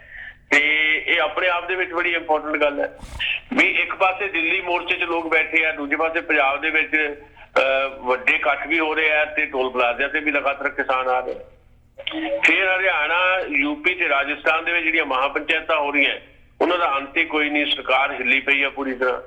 ਹੁਣ ਨਵੇਂ ਪ੍ਰੋਗਰਾਮ ਜਿਹੜੇ ਐਲਾਨ ਦਿੱਤੇ ਗਏ ਨੇ ਬੜੇ ਇੰਪੋਰਟੈਂਟ ਨੇ। ਮੈਂ ਉਹ ਜਿਹੜੇ ਨਵੇਂ ਪ੍ਰੋਗਰਾਮ ਹੈ ਉਹ ਜ਼ਰੂਰ ਤੁਹਾਡੇ ਨਾਲ ਸਾਂਝੇ ਕਰਨਾ ਚਾਹੁੰਦਾ, ਕਿਉਂਕਿ ਅੱਜ ਸੰਯੁਕਤ ਕਿਸਾਨ ਮੋਰਚੇ ਨੇ ਐਲਾਨ ਕੀਤਾ ਜਿਹੜਾ ਉਹ ਬੜਾ ਇੰਪੋਰਟੈਂਟ ਹੈ ਕਿ 12 ਮਾਰਚ ਤੋਂ ਸਾਰੇ ਦੇਸ਼ ਦੇ ਵਿੱਚ ਮੰਡੀਆਂ 'ਚ ਜਾ ਕੇ ਕਿਸਾਨ ਇਹ ਮੰਗ ਕਰਨਗੇ ਕਿ MSP ਦਵਾਓ, ਵੀ MSP ਜ਼ਰੂਰੀ ਹੈ, ਸਾਨੂੰ ਦਿੱਤੀ ਜਾਵੇ, ਸਰਕਾਰ ਤੱਕ ਗੱਲ ਪਹੁੰਚੇ। ਤੇ ਸੰਯੁਕਤ ਕਿਸਾਨ ਮੋਰਚੇ ਨੇ ਜਿਹੜੇ ਕੁਝ ਹੋਰ ਫੈਸਲੇ ਕੀਤੇ ਨੇ, ਉਹ ਇਹ ਹੈ ਕਿ 6 ਮਾਰਚ ਨੂੰ ਕਿਸਾਨ ਅੰਦੋਲਨ ਦੇ 100 ਦਿਨ ਪੂਰੇ ਹੋ ਜਾਣੇ। 6 ਮਾਰਚ ਨੂੰ ਜੀ, ਉਹ 6 ਮਾਰਚ ਨੂੰ ਜਦੋਂ ਕਿਸਾਨ ਅੰਦੋਲਨ ਦੇ 100 ਦਿਨ ਪੂਰੇ ਹੋ ਜਾਣੇ ਆ, ਤਾਂ KMP ਹਾਈਵੇ ਜਿਹੜਾ ਕੁੰਡਲੀ ਆਪਣਾ ਮਾਨੇਸਰ ਪਲਵਲ ਵਾਲਾ ਹਾਈਵੇ ਆ, ਜਿੱਥੋਂ ਇੱਕ ਦਿਨ ਜਾਂਦਿਆਂ ਅਸੀਂ ਰਸਤੇ 'ਚ ਤੁਹਾਡੇ ਨਾਲ ਗੱਲਾਂ ਵੀ ਕੀਤੀਆਂ ਸੀਗੀਆਂ, ਉਹ ਕਾਫੀ ਵੱਡਾ ਹਾਈਵੇ ਆ। ਉਹ ਕਹਿ ਲਓ ਵੀ ਰਾਜਸਥਾਨ ਨੂੰ ਵੀ ਨਾਲ ਜੋੜਦਾ, ਤੇ ਅੱਗੇ ਜਾ ਕੇ UP ਵੱਲ ਨੂੰ ਵੀ ਚਲਾ ਜਾਂਦਾ, ਤੇ ਇੱਧਰੋਂ ਹਰਿਆਣਾ ਤੇ ਪੰਜਾਬ ਨਾਲ ਜੁੜ ਜਾਂਦਾ। ਇਹ ਹਾਈਵੇ ਜਾਮ ਕੀਤਾ ਜਾਏਗਾ ਜਦੋਂ 100 ਦਿਨ ਪੂਰੇ ਹੋ ਜਾਣਗੇ। ਤੇ ਇਸ ਤੋਂ ਬਿਨਾਂ 8 ਮਾਰਚ ਨੂੰ ਕੌਮਾਂਤਰੀ ਮਹਿਲਾ ਦਿਵਸ ਦੇ ਮੌਕੇ ਤੇ 8 ਮਾਰਚ ਨੂੰ ਦੇਸ਼ ਭਰ ਦੇ ਵਿੱਚ ਜਿੱਥੇ ਕਿਤੇ ਵੀ ਕਿਸਾਨਾਂ ਦੇ ਅੰਦੋਲਨ ਦੇ ਰਾਹੀਂ ਜੋ ਕੁਝ ਵੀ ਗੱਲਾਂ ਹੋਣਗੀਆਂ ਉਹਦੇ ਅੱਗੇ ਸਾਡੀਆਂ ਜਿਹੜੀਆਂ ਮਹਿਲਾ ਕਿਸਾਨ ਹੋਣਗੀਆਂ, ਔਰਤਾਂ ਹੋਣਗੀਆਂ। ਉਸ ਤੋਂ ਪਹਿਲਾਂ 5 ਮਾਰਚ ਤੋਂ ਕਰਨਾਟਕਾ ਦੇ ਗੁਲਬਰਗਾ ਤੋਂ MSP ਦਬਾਓ ਅੰਦੋਲਨ ਜਿਹੜਾ ਸ਼ੁਰੂ ਹੋਣਾ 5 ਮਾਰਚ ਤੋਂ। 12 ਮਾਰਚ ਤੋਂ ਸਾਰੇ ਦੇਸ਼ 'ਚ ਆ, ਪਰ ਪਹਿਲਾਂ ਕਰਨਾਟਕਾ ਦੇ ਗੁਲਬਰਗਾ ਤੋਂ ਹੋਣਾ। ਕਿਸਾਨ ਮੰਡੀਆਂ 'ਚ ਜਾਣਗੇ ਤੇ ਸਰਕਾਰ ਨੂੰ ਕਹਿਣਗੇ ਕਿ ਫਸਲਾਂ ਦੀ ਘੱਟੋ ਘੱਟ ਸਹਾਇਕ ਕੀਮਤ ਸਾਨੂੰ ਚਾਹੀਦੀ ਹੈ। ਇਸ ਤੋਂ ਬਾਅਦ ਇਸ ਅੰਦੋਲਨ ਨੂੰ ਸਾਰੇ ਸੂਬਿਆਂ 'ਚ ਫੈਲਾਇਆ ਜਾਣਾ। ਇਹ ਵੀ ਤੈਅ ਕੀਤਾ ਕਿਸਾਨਾਂ ਨੇ ਵੀ ਜਦੋਂ ਵੋਟ ਦੀ ਇਸ ਵੇਲੇ ਪੋਲਿਟਿਕਸ ਚੱਲ ਰਹੀ ਹੈ, 5 ਸੂਬੇ ਚੋਣਾਂ ਆ, ਤਾਂ ਵੋਟ ਰਾਹੀਂ ਵੀ ਸੱਟ ਮਾਰੀ ਜਾਏ। ਇਹ ਨਹੀਂ ਕਿ ਕਿਸੇ ਦੇ ਹੱਕ 'ਚ ਕਿਸਾਨ ਕਹਿ ਰਹੇ ਆ ਵੀ ਫਲਾਣੇ ਨੂੰ ਵੋਟ ਪਾਓ, ਪਰ ਕਿਸਾਨ ਇਹਨਾਂ 5 ਸੂਬਿਆਂ 'ਚ ਜਾਣਗੇ। 12 ਮਾਰਚ ਨੂੰ ਕਲਕੱਤੇ ਤੋਂ ਦੀ ਸ਼ੁਰੂਆਤ ਹੋਊਗੀ। ਇਹਨਾਂ 5 ਸੂਬਿਆਂ 'ਚ ਕਿਸਾਨ ਜਾ ਕੇ ਕਹਿਣਗੇ ਵੀ ਤੁਸੀਂ ਜਿਹੜਾ ਵੀ ਕੈਂਡੀਡੇਟ BJP ਨੂੰ ਹਰਾ ਸਕਦਾ ਉਹਨੂੰ ਵੋਟ ਕਰੋ। ਪੋਲੀਟੀਕਲ ਕਿਸੇ ਪਾਰਟੀ ਨੂੰ ਨਹੀਂ ਕਹਿਣਾ ਵੀ ਕਾਂਗਰਸ ਨੂੰ ਪਾਓ ਜੀ, ਜਾਂ ਤ੍ਰਿਣਮੂਲ ਕਾਂਗਰਸ ਨੂੰ ਪਾਓ, ਜਾਂ ਖੱਬੀਆਂ ਪਾਰਟੀਆਂ ਨੂੰ ਪਾਓ। ਜਿਹੜਾ ਵੀ ਹਰਾਉਣ ਦੇ ਕਾਬਲ ਹੈ BJP ਨੂੰ ਨਾ, ਉਹਨੂੰ ਵੋਟ ਪਾਓ। ਯਾਨੀ ਵੋਟ ਰਾਹੀਂ ਵੀ ਸੱਟ ਲਾਉਣ ਦੀ ਕੋਸ਼ਿਸ਼ ਹੈ। ਸੋ 5 ਸੂਬਿਆਂ 'ਚ ਜਿੱਥੇ ਕਿਤੇ ਵੀ ਵਿਧਾਨ ਸਭਾ ਚੋਣਾਂ ਹੋ ਰਹੀਆਂ, ਲੋਕਾਂ ਨੂੰ ਇਹ ਕਿਹਾ ਜਾਏਗਾ ਕਿ ਉਹਨੂੰ ਵੋਟ ਪਾਓ ਜਿਹੜਾ BJP ਨੂੰ ਹਰਾ ਸਕੇ। ਤੇ ਏਦਾਂ ਹੀ ਦੇਸ਼ ਭਰ ਦੀਆਂ ਜਿਹੜੀਆਂ ਵੱਡੀਆਂ ਟ੍ਰੇਡ ਯੂਨੀਅਨ ਹੈ, ਉਹ ਚਾਹੇ ਸੀਟੂ ਆ ਜਾਂ ਬਾਕੀ ਜਥੇਬੰਦੀਆਂ, ਟ੍ਰੇਡ ਜਥੇਬੰਦੀਆਂ, ਉਹਨਾਂ ਨਾਲ ਮੀਟਿੰਗ ਹੋ ਗਈ ਹੈ। 15 ਮਾਰਚ ਨੂੰ ਦੇਸ਼ ਭਰ ਦੇ ਵਿੱਚ ਜਿਹੜਾ ਨਿੱਜੀਕਰਨ ਹੈ, ਪ੍ਰਾਈਵੇਟੇਸ਼ਨ ਹੈ ਜਾਂ ਕਾਰਪੋਰੇਟਾਈਜੇਸ਼ਨ ਹੈ, ਇਹਦੇ ਖਿਲਾਫ ਦੇਸ਼ ਭਰ ਦੇ ਮਜ਼ਦੂਰ ਜਿਹੜੇ ਆ ਸੜਕਾਂ ਤੇ ਹੋਣਗੇ ਤੇ ਉਹਨਾਂ ਮਜ਼ਦੂਰਾਂ ਦਾ ਸਾਥ ਇਹ ਕਿਸਾਨ ਦੇਣਗੇ। ਸੋ 15 ਮਾਰਚ ਤੱਕ ਦੇ ਪ੍ਰੋਗਰਾਮ ਤੈਅ ਕਰ ਦਿੱਤੇ ਗਏ ਹੈ। 15 ਮਾਰਚ ਤੋਂ ਬਾਅਦ ਵੱਡਾ ਪ੍ਰੋਗਰਾਮ 23 ਮਾਰਚ ਨੂੰ ਐਲਾਨਿਆ ਜਾਏਗਾ। ਜਿਹੜੀ 23 ਮਾਰਚ ਦਾ ਐਲਾਨਿਆ ਜਾਏਗਾ, ਸ਼ਾਇਦ 23 ਮਾਰਚ ਨੂੰ ਸ਼ਹੀਦੀ ਦਿਵਸ ਮਨਾਇਆ ਜਾਏਗਾ, ਜਦੋਂ ਸ਼ਹੀਦ ਆਜ਼ਮ ਸਰਦਾਰ ਭਗਤ ਸਿੰਘ ਰਾਜਗੁਰੂ ਤੇ ਸੁਖਦੇਵ ਦਾ ਦਿਨ ਹੈ। ਤੇ ਉਸ ਦਿਨ ਤੇ ਕੋਈ ਵੱਡਾ ਐਕਸ਼ਨ ਹੋ ਸਕਦਾ ਹੈ। ਇਹ ਕਿਸਾਨ ਜਿਹੜਾ ਮੋਰਚਾ ਹੈ ਉਹਦੇ ਵੱਲੋਂ ਕੁਝ ਏਦਾਂ ਦੇ ਪ੍ਰੋਗਰਾਮ ਅਗਲੇ ਜਿਹੜੇ ਪਲਾਨ ਕੀਤੇ ਜਾ ਰਹੇ ਆ ਜੀ। ਇੱਕ ਪਾਸੇ ਤਾਂ ਕਿਸਾਨ ਅੰਦੋਲਨ ਦੇ ਵਿੱਚ ਇਹੀ ਮੁੱਦਾ ਉਠਾਇਆ ਜਾਂਦਾ ਦਸਾਂਝ ਸਾਹਿਬ ਕਿ ਅਵਾਨੀ ਤੇ ਅਡਾਨੀ ਜਿਹੜੇ ਨੇ ਉਹਨਾਂ ਦੇ ਕਰਕੇ ਹੀ ਇਹ ਸਾਰਾ ਕੁਝ ਹੋ ਰਿਹਾ ਹੈ। ਤਾਂ ਦੂਸਰੇ ਪਾਸੇ ਤੁਸੀਂ ਇਹ ਦੇਖੋ, ਕਰੋਨਾ ਦੇ ਦੌਰ ਦੇ ਵਿੱਚ ਅੰਬਾਨੀ ਦੀ ਸੰਪਤੀ 24% 24% ਵੱਧ ਜਾਣੀ ਤੇ ਅਡਾਨੀ ਦੀ ਸੰਪਤੀ ਜਿਹੜੀ ਹੈ ਉਹ ਡਬਲ ਹੋ ਜਾਣੀ। ਉਹਨਾਂ ਨੂੰ ਤਾਂ ਫੇਰ ਵੀ ਫਾਇਦਾ। ਬਸ ਇਹੀ ਤਾਂ ਸਮਝਾਉਣ ਦੀ ਗੱਲ ਅਸੀਂ ਸ਼ੁਰੂ ਤੋਂ ਕੀਤੀ ਹੈ। ਜਦੋਂ ਕਰੋਨਾ ਕਾਲ ਸ਼ੁਰੂ ਹੋਇਆ, ਅਸੀਂ ਪਹਿਲੇ ਦਿਨ ਤੋਂ ਇਹ ਗੱਲ ਕਹੀ ਹੈ। ਤੁਸੀਂ ਪੁਰਾਣੀਆਂ ਰਿਕਾਰਡਿੰਗ ਜਿਹੜੀਆਂ ਸਾਡੀਆਂ ਕੱਢ ਕੇ ਸੁਣ ਲੈਣ ਸਾਡੇ ਦਰਸ਼ਕ, ਸਾਡੇ ਸਰੋਤੇ। ਅਸੀਂ ਪਹਿਲੇ ਦਿਨ ਤੋਂ ਕਿਹਾ ਕਿ ਇਸ ਕਰੋਨਾ ਦੇ ਉਹਦੇ ਦੇ ਵਿੱਚ ਫਾਇਦਾ ਕਿਹਨੂੰ ਹੋ ਰਿਹਾ, ਇਹਨੂੰ ਦੇਖਣ ਦੀ ਜ਼ਰੂਰਤ ਹੈ। ਦੁਨੀਆ ਭਰ ਦੇ ਵਪਾਰ ਬੰਦ ਹੋ ਗਏ। ਉਹ ਜਿਹੜੇ ਦੁਨੀਆ ਭਰ ਦੇ ਵਪਾਰ, ਵੱਡੇ ਵਪਾਰ ਨਹੀਂ ਮੈਂ ਕਹਿ ਰਿਹਾ, ਜਿਹੜੇ ਛੋਟੇ ਤੇ ਦਰਮਿਆਨੇ ਵਪਾਰ ਉਹ ਬੰਦ ਹੋ ਗਏ। ਹਰ ਕਾਰੋਬਾਰ ਠੱਪ ਹੋ ਗਿਆ। ਕੱਲੇ ਭਾਰਤ ਦੇ ਵਿੱਚ ਨਹੀਂ, ਦੁਨੀਆ ਭਰ ਦੇ ਵਿੱਚ। ਪਰ ਜਿਹੜੇ ਵੱਡੇ ਅਦਾਰੇ ਹੈ ਉਹਨਾਂ ਦੀ ਚਾਂਦੀ ਹੋ ਰਹੀ ਹੈ।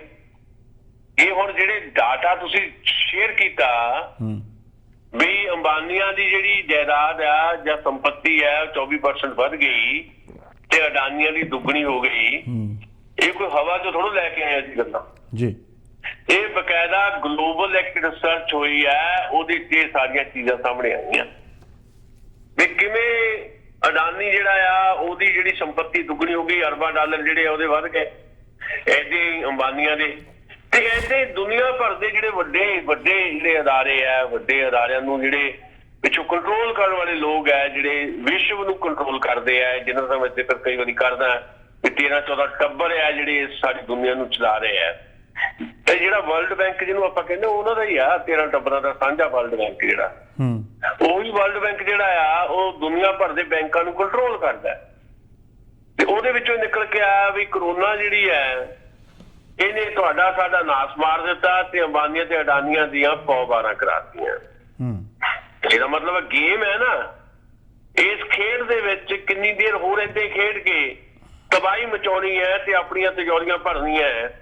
ਮੈਂ ਤੇ ਕਮਲ ਦੁਸਾਂਝ ਅੱਜ ਗੱਲ ਕਰਦੇ ਆਉਂਦੇ ਸੀ, ਪਟਿਆਲੇ ਗਏ ਸੀ, ਉਹ ਜ਼ਰੂਰੀ ਕੋਈ ਕੰਮ ਸੀ ਕੰਪਿਊਟਰਾਂ ਦਾ, ਤੇ ਉਹ ਵਾਪਸ ਆਉਂਦੇ ਗੱਲ ਕਰਦੇ ਸੀ ਵੀ ਖਾਂਦੇ ਤਾਂ ਇਹ ਵੀ 2 ਫੁਲਕੇ ਹੋਣੇ ਰਾਤ ਨੂੰ, ਇਹਨਾਂ ਨੇ ਕੀ ਕਰਨਾ ਇੰਨਾ ਪੈਸਾ? ਲੋਕਾਂ ਦਾ ਖੂਨ ਚੂਸ ਕੇ, ਲਹੂ ਚੂਸ ਕੇ, ਤੇ ਜੇ ਉਹ ਲਹੂ ਚੂਸਿਆ ਨਾ, ਜਿਹੜੇ ਲੋਕ ਬੈਠੇ ਇਹਨਾਂ ਦਾ ਲਹੂ ਚੂਸਿਆ ਨਾ, ਜਿਹੜੇ ਬਾਰਡਰਸ ਦੇ ਉੱਤੇ ਬੈਠੇ ਆ, ਹਾਲੇ ਵੀ ਢਿੱਡ ਨਹੀਂ ਭਰਦਾ, ਹੋਰ ਚੂਸਣਾ ਚਾਹੁੰਦੇ ਆ। ਵੇਖ ਐਗਰੀਕਲਚਰ ਜਿਹੜਾ ਆ ਥੋੜਾ ਬਹੁਤ ਜਿਹਨੂੰ ਘਾਟੇ ਬੰਦਾ ਸੌਦਾ ਕਹਿ ਕੇ ਬਦਨਾਮ ਕੀਤਾ ਗਿਆ। ਇੱਕ ਐਗਰੀਕਲਚਰ ਜਿਹੜਾ ਸੈਕਟਰ ਸੀ ਜਿਹਨੇ ਗਰੋ ਕੀਤਾ, ਹੁਣ ਉਹਦੇ ਤੇ ਵੀ ਛਾਪਾ। ਇਹ ਵੀ ਖੋਲੋ ਵੀ ਕਿੰਨਾ ਕੁ ਲਾਲਚ ਇਹਨਾਂ ਦਾ, ਇੰਨਾ ਲਾਲਚ। ਤੇ ਲਾਲਚ ਮਤਲਬ ਕੀ ਇਹਨਾਂ ਨੂੰ ਸਦਾ ਲਈ ਜਿਉਂਦੇ ਰੱਖ ਸਕਦਾ ਹੈ? ਉਮਰ ਤਾਂ ਔਸਤਨ ਉਹੀ 70 ਸਾਲ ਹੀ ਹੈ। ਦੁਨੀਆ ਭਰ ਦੀ ਜਿਹੜੀ ਔਸਤਨ ਉਮਰ ਹੈ ਉਹ 65 ਤੋਂ 70 ਸਾਲ ਹੈ। ਕਿਸੇ ਮੁਲਕ ਦੀ 80 ਸਾਲ ਹੋ ਸਕਦੀ ਹੈ ਐਵਰੇਜ ਏਜ। ਜੀਣਾ ਤਾਂ ਅੰਬਾਨੀ ਤੇ ਅਡਾਨੀ ਨੇ ਵੀ 70-80 ਸਾਲ ਹੀ ਹੈ ਨਾ। ਤੇ ਕਾਹਦੇ ਲਈ ਸਾਰਾ ਕੁਝ ਹੋ ਰਿਹਾ ਹੈ? ਇਹ ਤੋਂ ਪਤਾ ਲੱਗਦਾ ਹੈ ਕਿ ਲਾਲਚ ਦੀ ਕੋਈ ਪਰਿਭਾਸ਼ਾ ਨਹੀਂ, ਲਾਲਚ ਦਾ ਕੋਈ ਅੰਤ ਨਹੀਂ, ਤਮਾ ਦਾ ਵੀ ਕੋਈ ਅੰਤ ਨਹੀਂ, ਹਿਰਸ ਦਾ ਵੀ ਕੋਈ ਅੰਤ ਨਹੀਂ। ਸੋ ਇਹ ਸਾਰਾ ਕੁਝ ਇਹਦੇ ਚ ਦੇਖਿਆ ਜਾ ਸਕਦਾ ਹੈ। ਪਰ ਸਧਾਰਨ ਬੰਦੇ ਨੂੰ ਇਹ ਸਮਝਣ ਦੀ ਜ਼ਰੂਰਤ ਹੈ ਵੀ ਤੇਰੀ ਝੋਲੀ 'ਚ ਜਿਹੜੇ 4 ਦਾਣੇ ਸੀ ਉਹ ਵੀ ਗਏ, ਤੇ ਜਿਨ੍ਹਾਂ ਨੇ ਤੇਰੇ ਸਿਰ ਤੇ ਸਿਆਸਤ ਕੀਤੀ, ਜਿਨ੍ਹਾਂ ਰਾਹੀਂ ਕੀਤੀ, ਉਹਨਾਂ ਦੇ ਜਿਹੜੇ ਚਵਾਰੇ ਹੋਰ ਵੱਡੇ ਤੋਂ ਵੱਡੇ ਹੁੰਦੇ ਗਏ। 26 ਮੰਜ਼ਲੀ ਬਿਲਡਿੰਗ ਹੈ ਮੁਕੇਸ਼ ਅੰਬਾਨੀ ਦੀ ਬੰਬੇ 'ਚ, 26 ਮੰਜ਼ਲੀ, ਜਿਸ ਚੋਂ 7 ਮੰਜ਼ਲਾਂ ਨੌਕਰਾਂ ਲਈ ਹੈ। 7 ਮੰਜ਼ਲਾਂ ਤੇ ਇਕੱਲੇ ਨੌਕਰ ਹੀ ਰਹਿੰਦੇ ਆ, ਬੰਦੇ 4 ਹੀ ਆ ਟੱਬਰ ਦੇ ਜੀ। 4 ਬੰਦਿਆਂ ਲਈ 7 ਮੰਜ਼ਲਾਂ ਨੌਕਰਾਂ ਲਈ ਹੈ, ਜਿੱਥੇ ਨੌਕਰ ਹੀ ਰਹਿੰਦੇ ਆ। 6 ਮੰਜ਼ਲਾਂ ਚ ਸਿਰਫ ਪਾਰਕਿੰਗ ਹੈ ਕਾਰਾਂ ਦੀ। ਇਹ ਵੀ ਵਾਇਲੈਂਸ ਹੈ। ਪੈਸੇ ਦਾ ਇਸ ਤਰ੍ਹਾਂ ਦਾ ਦਿਖਾਵਾ, ਪੈਸੇ ਦੀ ਇਸ ਤਰ੍ਹਾਂ ਦੀ ਦੁਰਵਰਤੋਂ। ਪੈਸਾ ਕਿਹਦਾ ਆ? ਪੈਸਾ ਤੁਹਾਡਾ ਸਾਡਾ ਆ। ਪੈਸਾ ਉਸ ਕਿਸਾਨ ਦਾ ਆ ਜਿਹੜਾ ਅੱਜ ਦਿੱਲੀ ਬਾਰਡਰ ਤੇ ਬੈਠਾ, ਪਰ ਹਾਲੇ ਵੀ ਰਾਜ ਨਹੀਂ ਆਉਂਦਾ, ਹਾਲੇ ਵੀ ਉਹ ਸਾਰਾ ਕੁਝ ਖੋਣਾ ਚਾਹੁੰਦੇ ਆ। ਦੇਖੋ ਆਉਣ ਲਈ ਤਿਆਰ ਕੌਣ ਹੈ? ਸਾਡੀ ਸਰਕਾਰ ਜੀ। ਮੈਂ ਤੁਹਾਡੇ ਨਾਲ ਸਹਿਮਤ ਹਾਂ, ਪਰ ਇਹ ਹੈ ਕਿ ਬਿਜ਼ਨਸ ਕਰਨ ਦਾ ਤਰੀਕਾ ਕਿਸੇ ਇੱਕ ਵਿਅਕਤੀ ਦਾ ਵੱਖਰਾ ਹੋ ਸਕਦਾ ਹੈ। ਉਹ ਗੱਲ ਜ਼ਰੂਰ ਹੈ ਕਿ ਜਿਹੜਾ ਕਿਸਾਨ ਅੰਦੋਲਨ ਆ ਉਸ ਦੀ ਚਿੰਤਾ ਬਹੁਤ ਵੱਧ ਗਈ ਹੈ। ਇਸ ਨਾਲ ਦਸਾਂ ਸਾਹਿਬ, ਮਨਜਿੰਦਰ ਸਿਰਸਾ ਹੁਣੀ ਕਿਹਾ ਹੈ ਕਿ ਦੀਪ ਸਿੱਧੂ ਤੇ ਉੱਤੇ ਜੋ ਵੀ ਖਰਚਾ ਆਉਂਦਾ ਜ਼ਮਾਨਤ ਕਰਾਉਣ ਉੱਤੇ ਅਸੀਂ ਉਸ ਦਾ ਕੇਸ ਲੜਾਂਗੇ। ਦੇਖੋ ਦਿੱਲੀ ਗੁਰਦੁਆਰਾ ਪ੍ਰਬੰਧਕ ਕਮੇਟੀ ਵੱਲੋਂ ਉਹਨਾਂ ਨੇ ਕਿਹਾ ਕਿ ਅਸੀਂ ਜੇ ਜ਼ਰੂਰਤ ਪਈ ਕਿਸੇ ਵੀ ਕਿਸਮ ਦੀ, ਅਸੀਂ ਉਹ ਸਾਰਾ ਖਰਚ ਵੀ ਕਰਨ ਨੂੰ ਤਿਆਰ ਹੈ। ਉਹਨਾਂ ਨੇ ਇਹ ਵੀ ਕਿਹਾ ਪਹਿਲੇ ਦਿਨ ਜਦੋਂ ਉਹਨਾਂ ਨੂੰ ਰਿਮਾਂਡ ਤੇ ਲਿਆ ਗਿਆ ਦੀਪ ਸਿੱਧੂ ਨੂੰ, ਤੇ ਮੇਰੀ ਉਹਨਾਂ ਨਾਲ ਟੈਲੀਫੋਨ ਤੇ ਗੱਲ ਹੋਈ ਹੈ, ਤੇ ਉਹਨਾਂ ਨੂੰ ਮੈਂ ਅਸ਼ੋਰ ਕੀਤਾ ਹੈ ਕਿ ਤੁਹਾਡਾ ਹਰ ਤਰ੍ਹਾਂ ਦਾ ਜਿਹੜਾ ਕੇਸ ਹੈ ਅਸੀਂ ਉਹ ਲੜਾਂਗੇ। ਤੇ ਇਹਦੇ ਤੇ ਕੋਈ ਕੰਟਰੋਵਰਸੀ ਵਾਲੀ ਗੱਲ ਨਹੀਂ। ਹਰ ਬੰਦੇ ਦਾ ਅਧਿਕਾਰ ਹੈ ਵੀ ਤੁਸੀਂ ਕਿਸੇ ਲਈ ਕੀ ਕਿਸ ਕਿਸਮ ਦਾ ਜਿਹੜਾ ਆ ਮਤਲਬ ਉਹਦੀ ਲੜਾਈ 'ਚ ਕਿਸ ਕਿਸਮ ਦਾ ਹਿੱਸਾ ਪਾ ਸਕਦੇ ਹੋ। ਜਦੋਂ ਲੱਗਦਾ ਹੈ ਕਿ ਦੀਪ ਸਿੱਧੂ ਜਿਹੜਾ ਉਹਦੀ ਪੈਰਵੀ ਕਰਨੀ ਚਾਹੀਦੀ ਹੈ ਤੇ ਉਹਨਾਂ ਦਾ ਰਾਹ ਤੇ ਉਹ ਕਰਨਗੇ ਪੈਰਵੀ। ਪਰ ਇਹਦੇ ਤੇ ਇੱਕ ਕਿਤੇ ਨਾ ਕਿਤੇ ਪੋਲਿਟਿਕਸ ਵੀ ਸ਼ੁਰੂ ਹੋ ਗਈ ਹੈ ਜੀ। ਵਿਕਰਮ ਸਿੰਘ ਮਜੀਠੀਆ ਨੇ ਅੱਜ ਕਹਿ ਦਿੱਤਾ ਕਿ ਅਸੀਂ ਤਾਂ ਨਹੀਂ ਲੜਨਾ ਉਹਨਾਂ ਦਾ ਕੇਸ। ਭਾਵੇਂ ਡਾਇਰੈਕਟਲੀ ਇਸ ਵੇਲੇ ਮਨਜਿੰਦਰ ਸਿੰਘ ਸਿਰਸਾ ਜਿਹੜੇ ਆ ਉਹ ਸ਼੍ਰੋਮਣੀ ਅਕਾਲੀ ਦਲ ਬਾਦਲ ਦੇ ਇੱਕ ਲੀਡਰ ਦੇ ਤੌਰ ਤੇ ਤਾਂ ਨਹੀਂ ਜਾਣੇ ਜਾਂਦੇ, ਕਿਉਂਕਿ ਜਿਸ ਕਿਸਮ ਦਾ ਉਹ ਸਾਰਾ ਕੁਝ ਪਿਛਲੇ ਸਮਿਆਂ ਦੇ ਮਾਹੌਲ ਬਣਿਆ ਉਹ ਇੱਕ ਵੱਖਰਾ ਆਪਣਾ ਇੱਕ ਧੜੇ ਦੇ ਤੌਰ ਤੇ ਕੰਮ ਕਰਦੇ ਆ। ਦਿੱਲੀ ਦੇ ਵਿੱਚ ਆਪਣੇ ਆਪ ਨੂੰ ਪਹਿਲੇ ਸਟੈਬਲਿਸ਼ ਨਹੀਂ ਹੋਰ ਸਟੈਬਲਿਸ਼ ਕਰਨਾ ਚਾਹੁੰਦੇ ਆ। ਪਰ ਫਿਰ ਵੀ ਮਨਜਿੰਦਰ ਸਿੰਘ ਸਿਰਸਾ ਨੂੰ ਸਰਦਾਰ ਪ੍ਰਕਾਸ਼ ਸਿੰਘ ਬਾਦਲ ਦੇ ਬਹੁਤ ਨੇੜੇ ਸਮਝਿਆ ਜਾਂਦਾ ਹੈ। ਪਰ ਵਿਕਰਮ ਸਿੰਘ ਮਜੀਠੀਆ ਨੇ ਸ਼੍ਰੋਮਣੀ ਅਕਾਲੀ ਦਲ ਵੱਲੋਂ ਕਹਿ ਦਿੱਤਾ ਕਿ ਸਾਡਾ ਕੋਈ ਲੈਣਾ ਦੇਣਾ ਨਹੀਂ ਦੀਪ ਸਿੱਧੂ ਦੇ ਮਾਮਲੇ ਨਾਲ, ਅਸੀਂ ਨਹੀਂ ਕੋਈ ਕੇਸ ਲੜਦੇ। ਸੋ ਇੱਥੇ ਇਸ ਕਿਸਮ ਦੀ ਪੋਲਿਟਿਕਸ ਹੈ। ਪਰ ਓਵਰਆਲ ਇਹ ਹੈ ਕਿ ਬਾਕੀ ਜਿਹੜੇ ਕਿਸਾਨ ਜਾਂ ਨੌਜਵਾਨ ਜਿਹੜੇ ਹੈ ਉਹਨਾਂ ਨੂੰ ਜਿਹਨਾਂ ਨੂੰ ਗ੍ਰਿਫਤਾਰ ਕੀਤਾ ਗਿਆ ਉਹਦੇ ਚੋਂ ਅੱਜ 9 ਹੋਰ ਰਿਹਾ ਹੋਏ ਹੈ, ਉਹਨਾਂ ਦੀ ਰਿਹਾਈਆਂ ਲਗਾਤਾਰ ਜਾਰੀ ਹੈ। ਜਿਸ ਸਾਂਝੇ ਤੌਰ ਦੇ ਉੱਤੇ ਸੰਯੁਕਤ ਕਿਸਾਨ ਮੋਰਚੇ ਦੀ ਲੀਗਲ ਟੀਮ ਤੇ ਮਨਜਿੰਦਰ ਸਿੰਘ ਸਿਰਸਾ ਬਹੁਤ ਬਿਹਤਰ ਤਰੀਕੇ ਨਾਲ ਕੰਮ ਕਰ ਰਹੇ ਹੈ ਤੇ ਉਹਨਾਂ ਨੇ ਦੀਪ ਸਿੱਧੂ ਬਾਰੇ ਵੀ ਕਿਹਾ। ਪਰ ਦੀਪ ਸਿੱਧੂ ਦੇ ਆਪਣੇ ਵਕੀਲ ਉਹਦੇ ਨਾਲ ਲੱਗੇ ਹੋਏ ਆ। ਜੇ ਉਹਨੂੰ ਜ਼ਰੂਰਤ ਹੋਏਗੀ ਸ਼ਾਇਦ ਆਉਣ ਵਾਲੇ ਸਮੇਂ ਦੇ ਵਿੱਚ ਕੋਈ ਪੋਲੀਟੀਕਲ ਸ਼ੈਲਟਰ ਦੀ, ਜਦੋਂ ਉਹਦੀ ਜ਼ਮਾਨਤ ਤੋਂ ਬਾਅਦ ਰਿਹਾਈ ਹੁੰਦੀ ਹੈ ਤਾਂ ਮਨਜਿੰਦਰ ਸਿੰਘ ਸਿਰਸਾ ਦਾ ਕਿਸ ਕਿਸਮ ਦਾ ਸਟੈਂਡ ਰਹਿੰਦਾ, ਉਦੋਂ ਬਹੁਤੀ ਦੇਖਣ ਵਾਲੀ ਗੱਲ ਹੋਏਗੀ। ਜੀ ਹਾਂ, ਪ੍ਰੋਗਰਾਮ ਸਾਂਝਾ ਬਾਜ਼ਾਰ ਦੇ ਵਿੱਚ ਅਸੀਂ ਗੱਲਬਾਤ ਕਰ ਰਹੇ ਹਾਂ ਸੁਸ਼ੀਲ ਦਸਾਂਝ ਸਾਹਿਬ ਦੇ ਨਾਲ। ਤੁਸੀਂ ਸਾਡੇ ਨਾਲ ਗੱਲਬਾਤ ਕਰਨੀ ਚਾਹੁੰਦੇ 905458 4444 905 458 44 ਸਾਡੇ ਕੋਲ 5-7 ਮਿੰਟ ਸਮਾਂ ਹੋਰ ਹੈ। 905458 4444 ਸਵੀਟ ਮੈਲ ਦੇ ਸਗੋਂ ਅੱਜ ਦਾ ਪ੍ਰੋਗਰਾਮ ਸੁਣਾ ਦਿਓ। ਸਵੀਟ ਮੈਲ ਸਵੇਰ ਦੇ 10 ਵਜੇ ਤੋਂ ਲੈ ਕੇ ਰਾਤ ਦੇ 10 ਵਜੇ ਤੱਕ ਖੁੱਲ੍ਹਾ ਰਹਿੰਦਾ ਹੈ। 416 679 9191 4166799191 416 679 9191 ਤੇ ਕਾਲ ਕਰ ਸਕਦੇ ਹੋ। ਇੱਕ ਹੋਰ ਖਬਰ ਮਿਲੀ ਹੈ ਕਿ ਕੋਈ ਬਾਰਡਰ ਜਿਹੜਾ ਕਿਸਾਨਾਂ ਨੇ ਬਲੌਕ ਕੀਤਾ ਹੋਇਆ ਸੀ ਉਸ ਨੂੰ ਖੋਲ੍ਹ ਦਿੱਤਾ ਗਿਆ। ਨਹੀਂ, ਉਹ ਕਿਸਾਨਾਂ ਨੇ ਬਲੌਕ ਨਹੀਂ ਸੀ ਕੀਤਾ। ਕਿਸਾਨਾਂ ਨੇ ਕਦੇ ਵੀ ਕਿਸੇ ਦੀ ਆਵਾਜਾਈ 'ਚ ਕੋਈ ਵਿਘਨ ਨਹੀਂ ਪਾਇਆ। ਸਿੰਘੂ ਬਾਰਡਰ ਤੇ ਟਿਕਰੀ ਬਾਰਡਰ ਦੇ ਉੱਤੇ ਵੀ ਇਸ ਢੰਗ ਦੇ ਨਾਲ ਕਿਸਾਨ ਜਿਹੜੇ ਆ ਉਹ ਬੈਠੇ ਆ ਵੀ ਜੇ ਕੋਈ ਆਵਾਜਾਈ ਦਾ ਰਸਤਾ ਆ, ਜੇ ਕੋਈ ਪੈਦਲ ਜਾਣ ਦਾ ਰਸਤਾ ਆ, ਜੇ ਕੋਈ ਬਾਈ ਕਾਰ ਵੀ ਜਾਣਾ ਚਾਹੁੰਦਾ ਤੇ ਸਾਈਡ ਤੋਂ ਕਿ ਨਿਕਲ ਸਕਦਾ। ਅਸੀਂ ਵੀ ਕਈ ਵਾਰ ਸਿੰਘੂ ਬਾਰਡਰ ਤੋਂ ਦਿੱਲੀ ਗਏ ਆ ਨਾ, ਆਪਣੀ ਕਾਰ 'ਚ ਗਏ ਆ। ਇਹ ਤਾਂ ਇੱਥੇ ਗਾਜ਼ੀਪੁਰ ਸੀ, ਗਾਜ਼ੀਪੁਰ ਬਾਰਡਰ ਤੋਂ ਵੀ ਜਾ ਕੇ ਵੀ ਤੁਹਾਨੂੰ ਅਸੀਂ ਵੀਡੀਓਜ਼ ਰਾਹੀਂ ਬਹੁਤ ਸਾਰਾ ਸੂਰਤ ਦੱਸਿਆ ਸੀ। ਇਹ ਜਿਹੜੇ ਰਸਤੇ ਬੰਦ ਆ ਦਿੱਲੀ ਪੁਲਿਸ ਨੇ ਕੀਤੇ ਹੋਏ ਆ। ਓਕੇ ਜਦੋਂ 26 ਜਨਵਰੀ ਦੀ ਘਟਨਾ ਹੋਈ ਉਸ ਤੋਂ ਬਾਅਦ ਜਿਸ ਤਰ੍ਹਾਂ ਕਿੱਲਾਂ ਠੋਕੀਆਂ ਗਈਆਂ, ਸਾਰੇ ਰਾਹ ਬੰਦ ਕਰ ਦਿੱਤੇ ਗਏ। ਉਹ ਇੱਕ ਸਾਈਡ ਤਾਂ ਪਹਿਲੇ ਗਾਜ਼ੀਪੁਰ ਬਾਰਡਰ ਦੇ ਉੱਤੇ ਕਿਸਾਨਾਂ ਨੇ ਛੱਡੀ ਹੋਈ ਆ ਆਉਣ ਜਾਣ ਲਈ ਵੀ ਅਸੀਂ ਕਿਸੇ ਨੂੰ ਕੋਈ ਤਕਲੀਫ ਨਹੀਂ ਦਿੰਦੇ, ਅਸੀਂ ਤਾਂ ਆਪਣਾ ਰੋਸ ਪ੍ਰਦਰਸ਼ਨ ਕਰ ਰਹੇ ਆ, ਇੱਥੇ ਬੈਠੇ ਆ ਭਾਈ, ਆਪਣੀਆਂ ਮੰਗਾਂ ਲਈ ਬੈਠੇ ਆ, ਕਿਸੇ ਦਾ ਆਉਣਾ ਜਾਣਾ ਅਸੀਂ ਤਾਂ ਰੋਕਿਆ ਹੀ ਨਹੀਂ। ਕਿਸਾਨ ਇਹ ਕਹਿੰਦੇ ਆ ਇਹ ਤਾਂ ਦਿੱਲੀ ਪੁਲਿਸ ਨੇ ਰੋਕਿਆ ਹੋਇਆ ਸੀ। ਤੇ ਅੱਜ ਲੋਕਾਂ ਦਾ ਇੱਕ ਪ੍ਰੈਸ਼ਰ ਜਿਹੜਾ ਬਣਿਆ ਇੰਨੇ ਦਿਨਾਂ ਦਾ, ਅਕਸਰ ਲੋਕਾਂ ਨੇ ਕੰਮ ਧੰਦੇ ਕਰਨੇ ਆ, ਲੋਕ ਇਹਨਾਂ ਦਾ ਕਾਰਨ ਇਹ ਸੀ ਵੀ ਪੁਲਿਸ ਰਾਹੀਂ ਸਰਕਾਰ ਇਹ ਚਾਹੁੰਦੀ ਸੀ ਕਿ ਕਿਸਾਨ ਅੰਦੋਲਨ ਜਿਹੜਾ ਲੜ ਰਹੇ ਕਿਸਾਨ ਹੈ ਉਹਨਾਂ ਦੇ ਖਿਲਾਫ ਲੋਕਾਂ ਨੂੰ ਕਰ ਦਿਓ ਵੀ ਲੋਕ ਦੁਖੀ ਹੋਣ। ਲਓ ਜੀ ਕਿਸਾਨਾਂ ਨੇ ਸਾਡਾ ਕੰਮ ਖਰਾਬ ਕੀਤਾ, ਸਾਡੇ ਬਿਜ਼ਨਸ ਰੋਕਤੇ, ਫਲਾਨਾ ਕਰਦਾ। ਉਹ ਗੱਲ ਉਲਟ ਪੈ ਗਈ।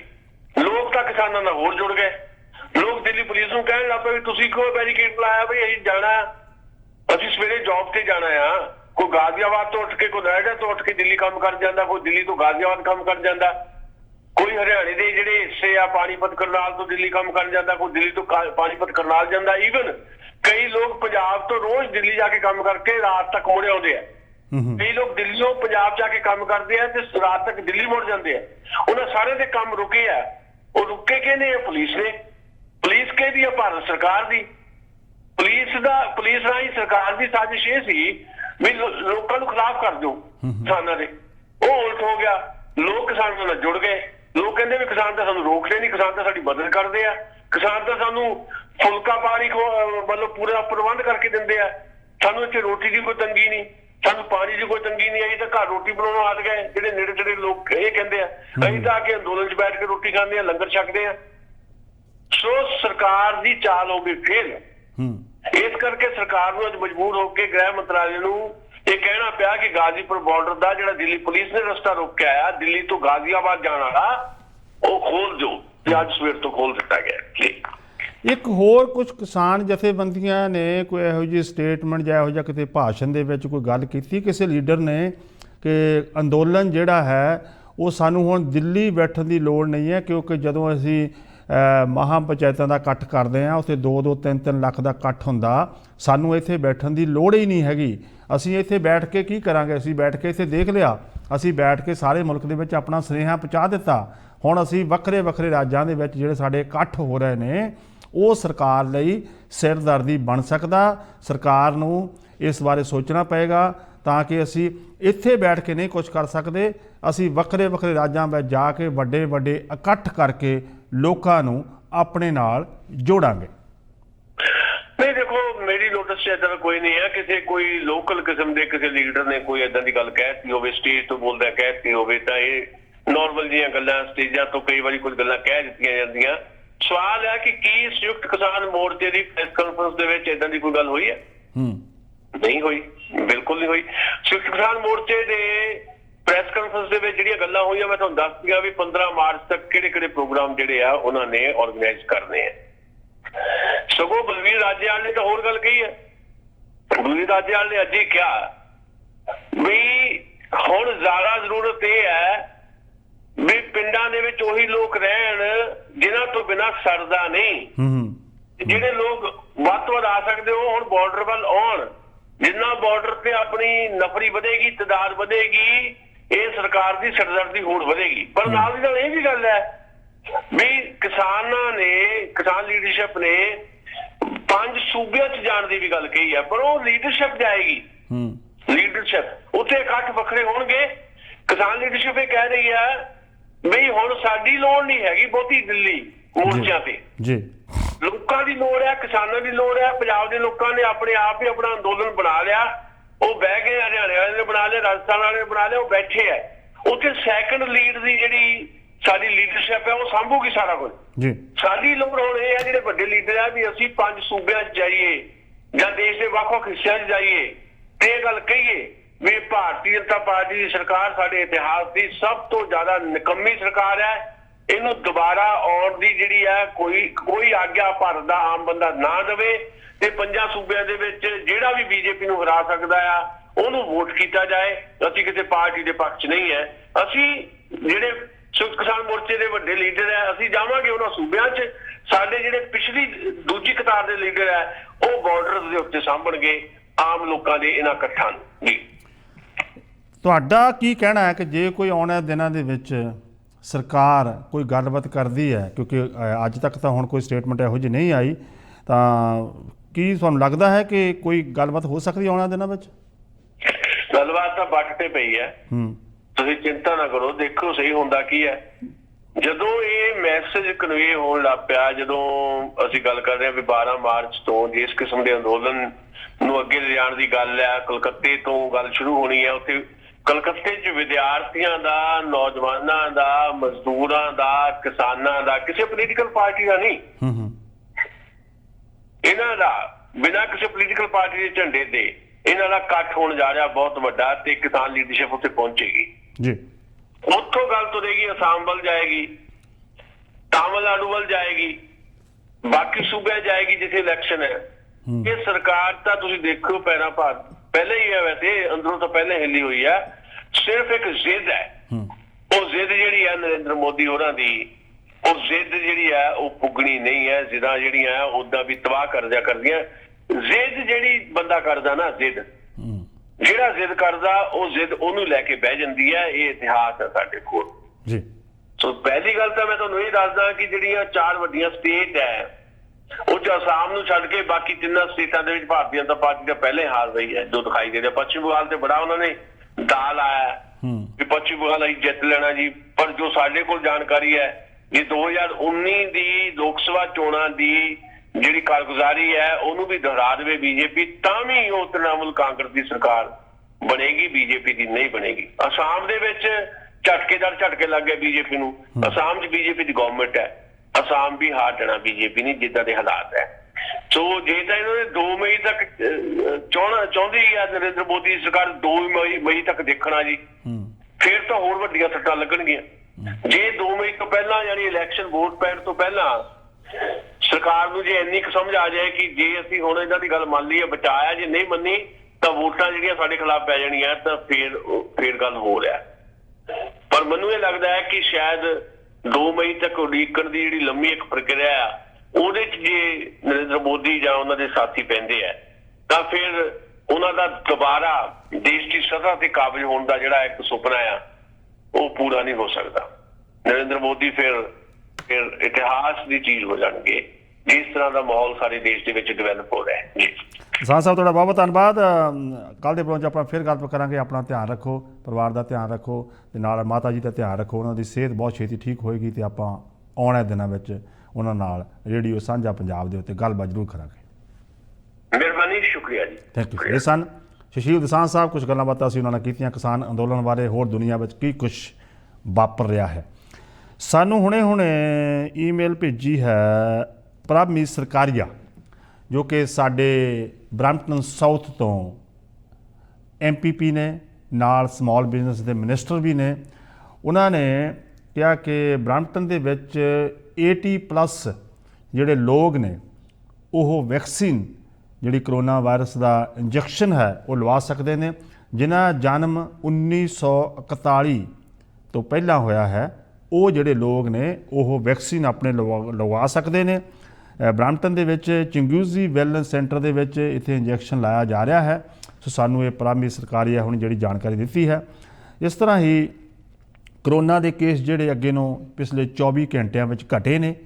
ਅੰਟਾਰੀਓ ਵਿੱਚ ਟੋਟਲ 966 ਕੇਸ ਆਏ ਨੇ ਤੇ ਟੋਰਾਂਟੋ ਏਰੀਆ ਵਿੱਚ 253, ਪੀਲ ਦੇ ਵਿੱਚ 223, 30,700 ਟੋਟਲ ਜਿਹੜੇ ਟੈਸਟ ਹੋਏ ਸੀ ਉਹਨਾਂ ਦੇ ਵਿੱਚੋਂ ਇਹ ਜਿਹੜੇ ਆਏ ਨੇ। ਤੇ ਪਿਛਲੇ 24 ਘੰਟਿਆਂ ਵਿੱਚ ਆਲ ਓਵਰ ਅੰਟਾਰੀਓ ਵਿੱਚ 7,27,000 ਲੋਕਾਂ ਦੇ ਵੈਕਸੀਨ ਜਿਹੜੇ ਉਹ ਲੱਗੇ ਨੇ। एक चंगी खबर है कि आने वाले दिनों के विच आपां हौली हौली नॉर्मल लाइफ में जा सकते हैं, पर केस जिहड़े ना घटन करके बहुत सारे स्कूलों के विच जिहड़े कोविड केसेज आए ने उन्हां करके बहुत सारे स्कूल जिहड़े ने 4 स्कूल बंद कर दिते गए ने ते दोबारा लॉकडाउन हो सकता है। ये एक चिंता का विषय है। जिथे असीं पील टोरंटो खुलण की गल करते मार्च 8 नूं कहा जा रहा कि जिहड़े एरिए खोले ने वो दोबारा फिर लॉकडाउन हो सकते हैं। इस उत्ते चिंता जरूर है। 2-3 दिन हैं अजे, जे केस घटते जा रहे तो हो सकता है कि जिहड़ा 8 तरीक तो बाद लॉकडाउन जिहड़ा पील एरिए विच भी कुछ ढिल मिल सके।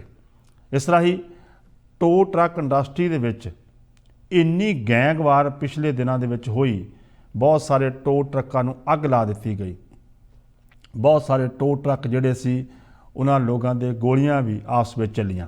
टो ट्रक ऑपरेटर जिहड़े ने इस विच बहुत सारे जिहड़े पुलिस वाले भी चार्ज किए गए। एक लॉयर जिहड़ी सी उसने कहा कि मैं इस इंडस्ट्री इंश्योरेंस की लॉयर है कि जिहड़ा ये सारा कुछ हो रहा गलत हो रहा, तो इंश्योरेंस की लॉयर नूं थ्रैट भी किया गया कि जे तुसी इंश्योरेंस वालों ये केस लड़ने ने तो तुसी अपना आप फिर विचार लिओ तो तुहाडा भी असी माड़ा हशर कर सकते हाँ। इहो जे काम जिहड़े इत्थे हो रहे ने। अज सरकार ने कुछ कानून जिहड़े वो चेंज किए ने कि टो ट्रक इंडस्ट्री जिहड़ी है उन्हां दे कोई बाई ला जिहड़े वो चेंज किए गए ने अज, तो उसकी जानकारी अगले अगाऊं प्रोग्राम में तुहाडे नाल असीं सांझी करांगे। तो एयरपोर्ट के उत्ते जिहड़े लोग खज्जल खुआर हो रहे हैं उस दे विच एक औरत नूं 3 दिन का बिल जिहड़ा है वो $3878 का देना पिया है। तो बहुत सारे लोग जिहड़े हन इस जो बुकिंग कराउंदे हन उहदे विच बड़ा कुछ उन्हां नूं सोचना पएगा। जे तुसीं एडवांस बुकिंग कराउंदे हो, मैं तो कहना कि जदों तुसीं पहलां आउणा है, तुहानूं पता कि 1 हफ्ते बाद तुहाडी फ्लाइट है, तो 1 हफ्ते की बुकिंग तुसीं पहलां करा के आओगे तो तुहानूं फिर उन्ना एयरपोर्ट ते खज्जल खुआरी नहीं होएगी, ताकि तुसीं जिहड़ा 3 दिन का समा है वो आके अपना तुहाडा करोना टेस्ट होएगा। जो नैगेटिव हो गया तो फिर तुसीं अपने घर जा सकते हो, जे पॉजिटिव हो गया तो तुहानूं हो सकता है होटल दे विच जां जिथे सरकार कहेगी जिथे आइसोलेट सेंटर बने ने उत्थे तुहानूं रहना पै सकदा। पर बहुत सारे लोग अपसैट ने, वो फिर कहिंदे कि सानूं टिकट दे दिओ तुसीं, असीं $800 टिकट लैके अपने घर में चल जाएंगे, अपने घर में जाके 14 दिन रह सकते हैं, टिकट जाके कोर्ट में देखी जाएगी, फिर चैलेंज कर लांगे। लोग इस तरह भी कर रहे हैं क्योंकि जदों उत्थे दा सिस्टम जिहड़ा सही नहीं है, इस करके लोग खज्जल खुआर होंदे तो फिर अपसैट होकर कहते सानूं कोई रोक नहीं सकता, सानूं टिकट दे दो $800 की ताकि असीं अपने घर जा सकीए। क्योंकि लंबी फ्लाइट लैके लोग आउंदे ने, पहलां ही बहुत अपसैट होंदे आ। जे हुण इंडिया तो आउणा होवे तो 14 घंटे की फ्लाइट तुसीं मास्क पा के आउणा is not easy, is very hard time. So ये इस तरह का सिस्टम है। पर सानूं जिन्ने साडे मैंबर ऑफ पार्लीमेंट ने असीं उन्हां नूं बेनती करांगे कि तुसीं लोकां दीआं वोटां लैके जित्ते हो, तुहाडी सरकार है अज, जाओ जाके एयरपोर्ट ते उन्हां लोगों का हाल पुछो कि वो की चाहुंदे ने। वो कनेडियन लोग ने जिहड़े मोस्टली आ रहे हैं, तो जे उन्हां नूं तुसीं जाके पुछोगे उन्हां दी मुश्किलां नूं तां वो मुश्किलां हल हो सकदियां हन, ताकि वो लोग जिहड़े ने वो फिर उत्थे जाके खज्जल खुआर ना होण। सानूं पूरी उम्मीद है कि अज दा प्रोग्राम तुहानूं पसंद आया होगा। प्रोग्राम तो बाद तुसीं मेरे नाल कोई भी गल करनी होंदी तो 416-419 7777 416 419 7777 416 419 7777। अज दा प्रोग्राम हमेशा तरह स्वीट महल वालों तुहाडे वास्ते असीं लैके आए सी। स्वीट महल 680 रैक्सटल ते है, सवेर के 10 बजे तो लैके रात के 10 बजे तक खुला रहिंदा है। 416 679 9191। इस तरह स्टीवन फर्नीचर तो फर्नीचर तुसीं घर बैठे बिठाए खरीद सकते हो, वीडियो कॉल करके तो फर्नीचर तुहाडे घर डिलीवर हो जाएगा, ताकि तुसीं पेमेंट जिहड़ी है 1 साल बाद बिना ब्याज तो पैसे देने ने। 905 790 0560 Gill sweet and samosa factory 2131 William parkway ते है। इस दे नाल new millionaire centre, sky immigration, mortgage king तो परमजीत जी। इस नाल टीम दसांझ दे कोल 2 कंडोमिनियम दे प्रोजेक्ट ने, उस बारे कोई भी जानकारी लेने तो कॉल करो बिक्रम दसांझ 905 275 7777 905 275 7777 905 275 7777। तो बलबीर लेल हुणी सानूं मैसेज भेजिया है ਕਿ ਅਗਰ ਤੁਸੀਂ ਹਰਬਲ ਪ੍ਰੋਡਕਟ ਦੇ ਨਾਲ ਆਪਣਾ ਭਾਰ ਘਟਾਉਣਾ ਚਾਹੁੰਦੇ ਹੋ ਤਾਂ ਬਹੁਤ ਵਧੀਆ ਤਰੀਕਾ ਹੈ। ਬਿਲਕੁਲ ਤੁਹਾਨੂੰ ਘਬਰਾਉਣ ਦੀ ਲੋੜ ਨਹੀਂ, ਜਿਸਦਾ ਕੋਈ ਸਾਈਡ ਇਫੈਕਟ ਨਹੀਂ ਹੈ। ਕਾਲ ਕਰੋ ਬਲਬੀਰ ਕੌਰ 416 602 7479 416602 7479। ਅੱਜ ਦਾ ਪ੍ਰੋਗਰਾਮ ਖਤਮ ਕਰਨ ਦੀ ਬਹੁਤ ਦਸਾਂਝ ਨੂੰ ਇੱਥੇ ਦਿਓ ਇਜਾਜ਼ਤ। ਪ੍ਰਮਾਤਮਾ ਨੇ ਚਾਹ ਤੇ ਕੱਲ੍ਹ ਨੂੰ ਫਿਰ ਮਿਲਾਂਗੇ। ਤਦ ਤੱਕ ਤੁਹਾਡਾ ਸਾਡਾ ਰੱਬ ਰਾਖਾ। ਸਟੇ ਸੇਫ, ਆਪਣਾ ਧਿਆਨ ਰੱਖੋ, ਦੂਜਿਆਂ ਦਾ ਧਿਆਨ ਰੱਖੋ। ਸਤਿ ਸ਼੍ਰੀ ਅਕਾਲ ਜੀ।